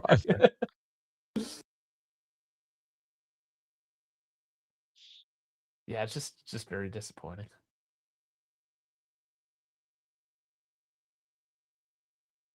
And again, like I don't know now if the book itself was not good or if Mhm. I just didn't like the book because I couldn't get past how bad the narration was. Yeah. Because there's some reasonably good information I learned from it, but I just like it was one of those like, oh, how much is left of this book? When is it done? Yeah. Unfortunately, I guess that's one of the cons of doing the audiobook. Yes. Because when there is a good if there's a good narrator, it really makes the difference. Dwayne saying tight game so far. That's kind of the problem, though, isn't it? That it shouldn't really be this tight into the 85th minute and It's no, nothing. but it's a very like slow game. Shots on target are now 2-1. Yeah, but even then, like no big chances. Zero big. Well, one. They gave the one Was the one for Ghana considered a big chance or? from Prince Adi when he first came on. That's the one that they're giving him. And that was an XG of 0.24. And, well, there's a shot. Finally. Saved well from distance. Oh, still inside the box. No, But I that's think it. that was the same with I think it was Prince's shot. Who else did it? Just not Yeah. powerful enough from the distance with enough curl or angle to it. Oh, off the crossbar! And then just launches it over it. Harry Kane is in exasperation mode as he sees his one and only chance this game just disappear in front of him. Oh. Oh my God, Harry. How did that not go in? Oh my lord. Wow. How did that not go in? I'm sorry that I wow, Harry. Like No, the header is good. Like could have scored that, of course. But damn, the rebound? now I want to use the excuse because we've used this before, especially for Juventus because they suck in the rain. But we're talking about the English national team. If there's any team that can play in the rain, it's this Yeah, team they have right no here. excuse. Yeah.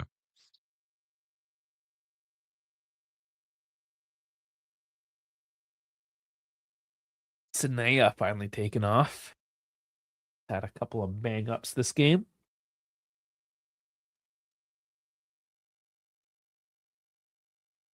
And yeah, it was Rashford that came on for Medweke a couple minutes back.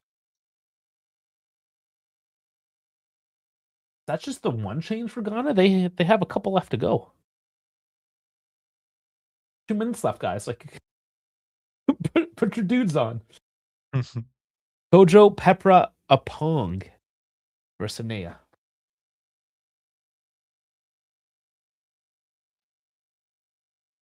And it just tells me Ghana, they have people that they trust. Everyone else is just there to fill up the bench. They don't trust them to play.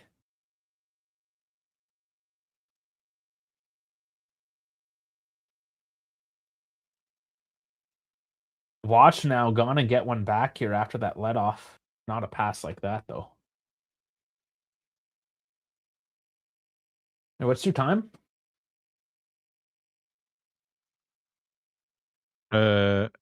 80 hold up. Now 88 minutes. 88, Oh, 2, 3, okay. 4, So I'm like 5. 13 seconds. Yeah. I'll close the gap. Oh, 88, 16, 17, 18, 19, 20. Okay. Synced up. Thank you, sir.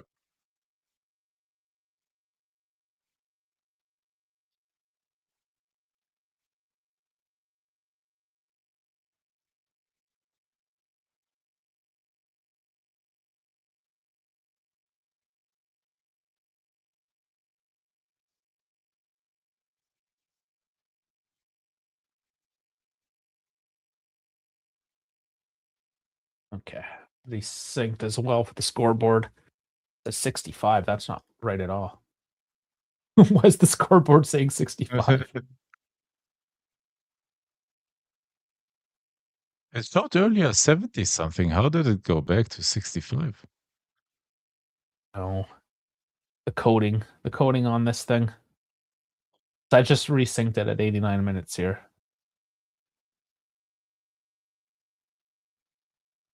And I had to talk to this guy again and be like, bro, your freaking scoreboard is shit. Sort it out, bro. Do better. Oh, because I clicked. That's why. I had to click on second half for that to work. Ah, That's just a little issue there. There you go. Now we're good. nice. Yeah, if you have it clicked on first quarter and you put like 89 minutes in, it's just gonna be like no.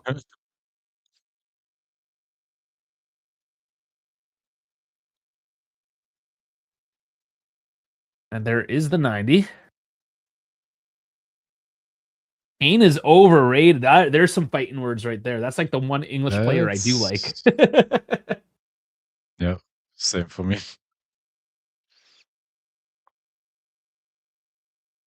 We've seen Messi miss. We've seen Ronaldo miss. We've seen Haaland miss. Yeah. Mbappe. Did Mbappe Oh, get a it miss? happens, man. Kane is a great striker. Come on. Yeah. No, I'm not. I won't shit on Kane. He's usually like the guy that you want in that situation. Yeah. Right. Some speed and cross to nowhere, but another corner for England. Yeah. Trying to make something happen. Getting desperate. 5 minutes left here.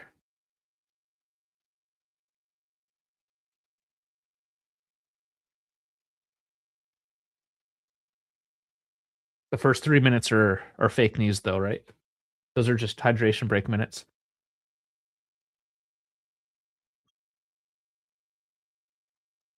If ever there was a time to put a stop clock in the game, that would have been it, you know? Oh yeah. All right, less chance territory now. That corner just finds nothing but the billboards.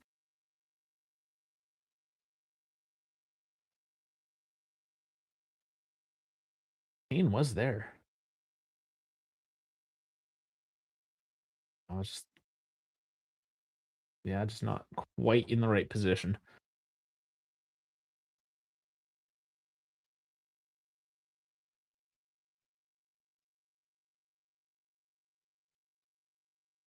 Well, Mr. Tuchel, what do you do now?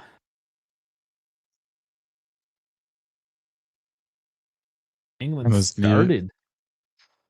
Oh, so they possibly played. betting on the individual genius of his players to create something. But now at this point, Ghana deserves the point. I hope they don't win it, man. Did we like not give either I team a really hope point? that Ghana gets the point. Sorry? We not give either Oh, team a both point? 0? Or you give them a 0.5 just for their enough to not actually mean anything, Yeah. but enough of a Yeah. statement to say like, yeah, these guys didn't really deserve a Yeah. full point. So we're just showing you. Oh my And god. on the line, headed Oh. away. Saka, that's not the first time you were given that look at a World Cup. Guess that was a Euro I was thinking of, but you know what I'm saying.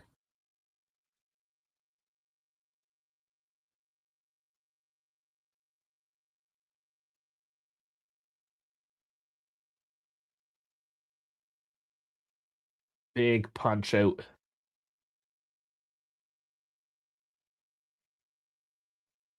Still at 78%. They finally have an XG of 1.08, but still only 3 on target.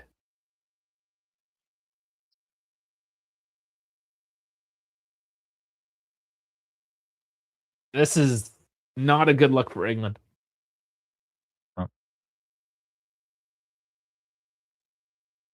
I mean, they're still very likely comfortable to go through. Their last game is Panama. Yeah. They're on the 4 points.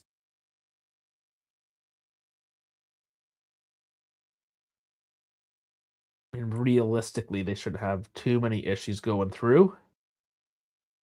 What is interesting though then is Ghana Croatia in the last game. That will be interesting. There are some interesting matchups. Well, we're gonna know too after tonight, like which teams need to put out the performance. Yeah. That's why I'm a little bit worried tomorrow, Canada, Switzerland. Like, they're both probably happy coming away with a tie. Yep. Canada has a lot more incentive to come in first because they would get a full week break and play in Vancouver, no travel, home field. Whereas if they come Also, there's a second, change. oh, finally, we're in the 95th minute, and they're gonna throw. Like, what's the fucking point, man? I I swear never that's so understood that. Thiago Motta. I swear that's Oh, Thiago Motta. don't remind me. Don't remind me, man. That should have been it now. Free kick for Ghana, and they can take it slowly now. Oh yeah, this one should be killed. It's like my camera. 0-0 is crazy. Another result. We're surprised, and surprised mostly due to the lack of Dude, another effort. one, another one of those that like how does this happen? Great for Ghana though. And they're still You'll always celebrating take because a they're point. Ghanaian. Yeah, So that was yeah, Abdul they're always in a Rahman good Baba. movement. Yeah, but even then, you'd always take a point from England, right? Never been a Kane fan. He doesn't show Yeah, up when it but matters for England. He is better than in the leagues than the World Cup, my opinion. You can say that about just England, though. That's not Harry but no Kane. one That's shows England. up for England. Yeah, but no one shows up for England. Like when Yeah. it's So like, sure, I and guess I yeah, could agree with you, it's but you'd done. have to say that for 0-0. everyone. Yeah, it's over. It's whatever. This game was. It was 0-0. Oh boy, so exciting! Clean sheet though. Asarde is celebrating a clean sheet there, and he should because Yep, he is on. That's yep, total shots. Oh, on target 4. So I mean, yep.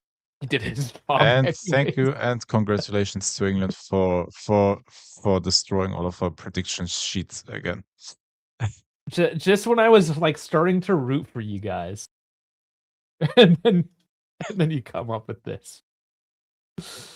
Oh boy. Okay. Well, we'll look at some of the numbers quickly here, and gotta start prepping for the big Canada game tomorrow. Okay, 79% of the possession, XG 1.28 to 2.9, shots 19 to 2, on target 4 to 1, touches in box 34 to 10, big chances 2 to 1, missed 2 to 1, passing 585 at 93, which is actually pretty good. Doesn't mean anything though in this context. The 128, 74%. Yellow cards 1 and 1, corners 92. What did England do wrong? Why were they not able to win this one? I mean, nothing happened. They weren't like besides that crossbar thing, the rebound by Kane, a couple of shots from distance, but otherwise there was no clear pathway into the box. Like they didn't earn themselves like high volume chances and yeah, to win the game. And that is also down to Ghana being very, very solid defensively. They didn't give them any space to get shots off like Bellingham likes that area like at the edge of the box, but they didn't let him create any danger from there, for example. Um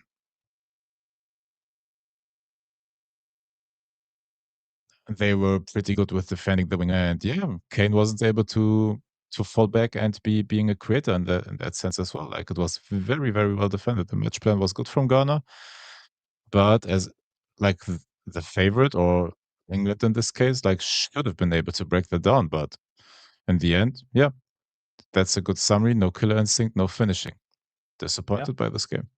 They Yeah. didn't. The issue is just like you'd never know. They can pop off in the next game, right? They can destroy Panama all of a sudden 6-0 or whatever, and then have confidence for the next round. Like that's the Well, as it like stands, the duality of this team is crazy. Like how they beat Croatia 4-2, and now like we have this.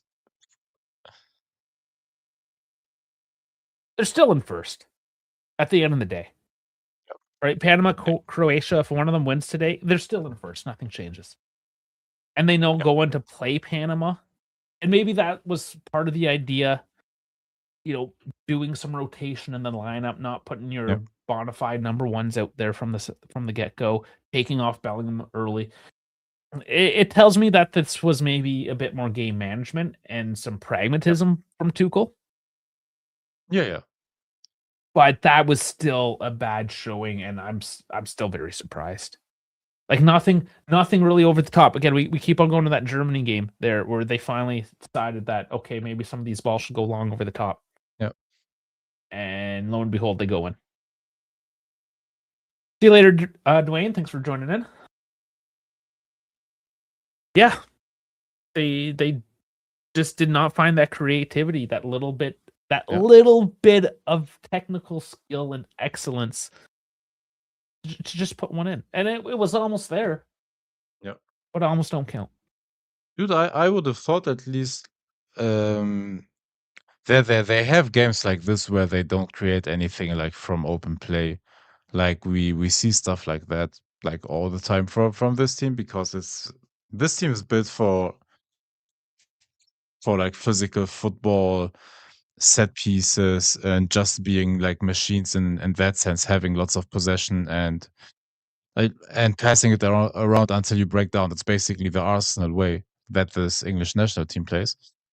So I expected at least like one of the set pieces or stuff like that to fall in. Like it's not like I expected like dominance, like I don't know, 10 big chances where they play like fireworks. That's not what I expected, but even that um same for me. I would start Rogers ahead of Bellingham because I think he suits the play style more. But in the end, Bellingham is the big star, so he's gonna play. Otherwise, I think maybe the best lineup would have been Rogers, Bellingham, Rice, or Rogers, Anderson, Rice. Like I would have tried something like that because he's an okay creator, even Eze maybe. Try some of that because I think they're a bit better passers than Bellingham. Bellingham though is the better finisher. That's as well. Or at least he has the better instinct in the box. Yeah. Yeah, not non-committal. That's basically what it comes down to. They weren't brave enough to try to open it up. It was like they were afraid of conceding, and that they were happy with this tie. And maybe they were. Yep. Maybe that was exactly what they Yep. were trying to go accomplish there today. I mean, we will never know for sure unless they come out in the presser and say so, but I don't imagine they would come out. Like, imagine the English fans, the reaction. Oh, Yep. yeah, we just came out for a draw today. Like, there'd be riots. Bunch Oh, of yeah. drunk Englishmen in the streets knocking over Yep. mailboxes. Oh, boy. Yeah, leave it to a German to create a riot in England, eh? Exactly. Oh, shit. Well, I mean, Always not always the really what we hoped Germans. for.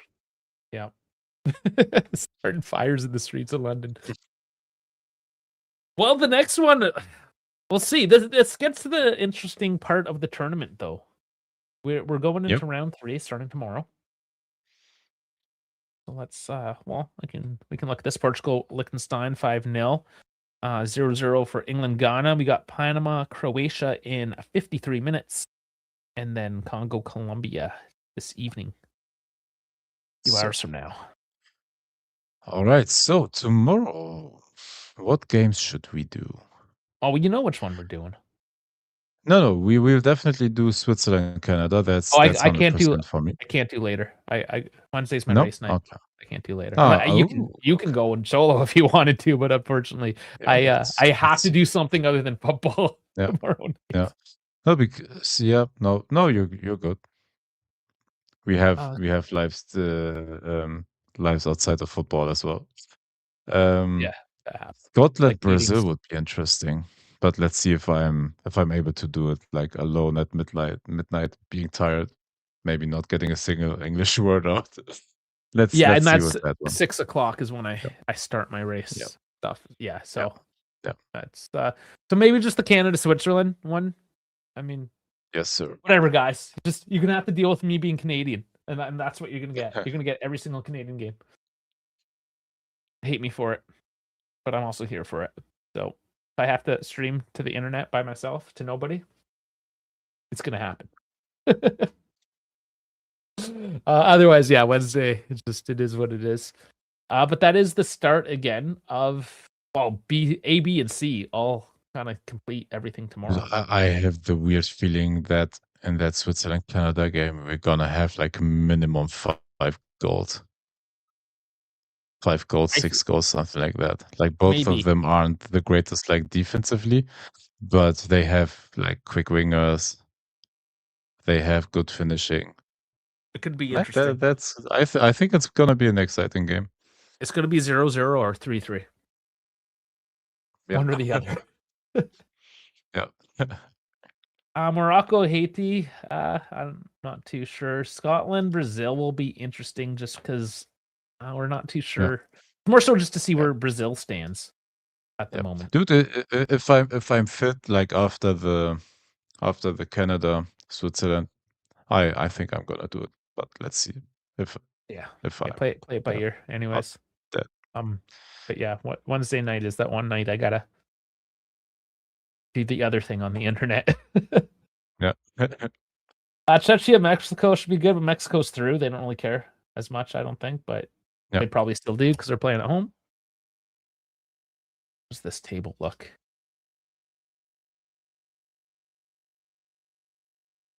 Yeah, so even if South Korea go through on South Africa, still goal differential. So yeah, I wonder if Mexico might be resting. Yep. Or go for the first half, bag a couple rest. They We'll might. see. Yeah. The Brazil Scotland, we just looked at that too. Brazil Morocco tied up. Scotland on 3, so that will actually be a tight group. The Scotland could very easily. Dude, Oh we no, they're could Scotland, look at Brazil. Brazil. No, they're on 4 points. They're gonna go through. But like we could actually Morocco, like Morocco could take it. yeah, and Brazil could just make it in third, and then Possibility. Yeah, we'll see. Fucking that one could be interesting exactly tomorrow. right. Yeah. Yeah. Group C. Well, even Group B, for the matter. No, not as much because like Bosnia's coming in third regardless, because they need to get 10 goals and have Canada or Switzerland get a red card. Yeah. So it's between Canada and Switzerland. Honestly, like that's the game that matters, I think. Yeah. That being said, if Qatar beats Bosnia, That Qatar would be through the next round. No, but dude, Bosnia has it in their own hands. Like the getting to 4 points is vital for them. If they do, yeah. that being said, They're through Bosnia as has well. not played good football the past 2 games. I am not super high on their No. style. And I No. wouldn't even be I entirely neither surprised am if we I. somehow fumble. Yeah. No, of course, always possible. But I mean, I think for the most part, should They Qatar is disappointed me in not every good. game so far. So Qatar is 56 and Bosnia is 64. So Qatar technically is a Yeah. higher rated team Yeah. for what that's worth. Got them those rankings, yeah. It gives you a general idea, right? When there's that much of Yeah. a gap, it tells you okay, like there's maybe a bit of a quality difference. I don't know. We'll see. We'll see tomorrow, 3 p.m., 9 o'clock for you. Until then, I mean, that's it. I think that's all we got. You got any parting words for anything? No, sir. I'm good. All right. That does her then. We will see you in 20 and a half hours. Something like that. All right. Thank you everyone for joining in today. Please remember to like and subscribe. We did get a few subscribers on this one today, so thank you very much.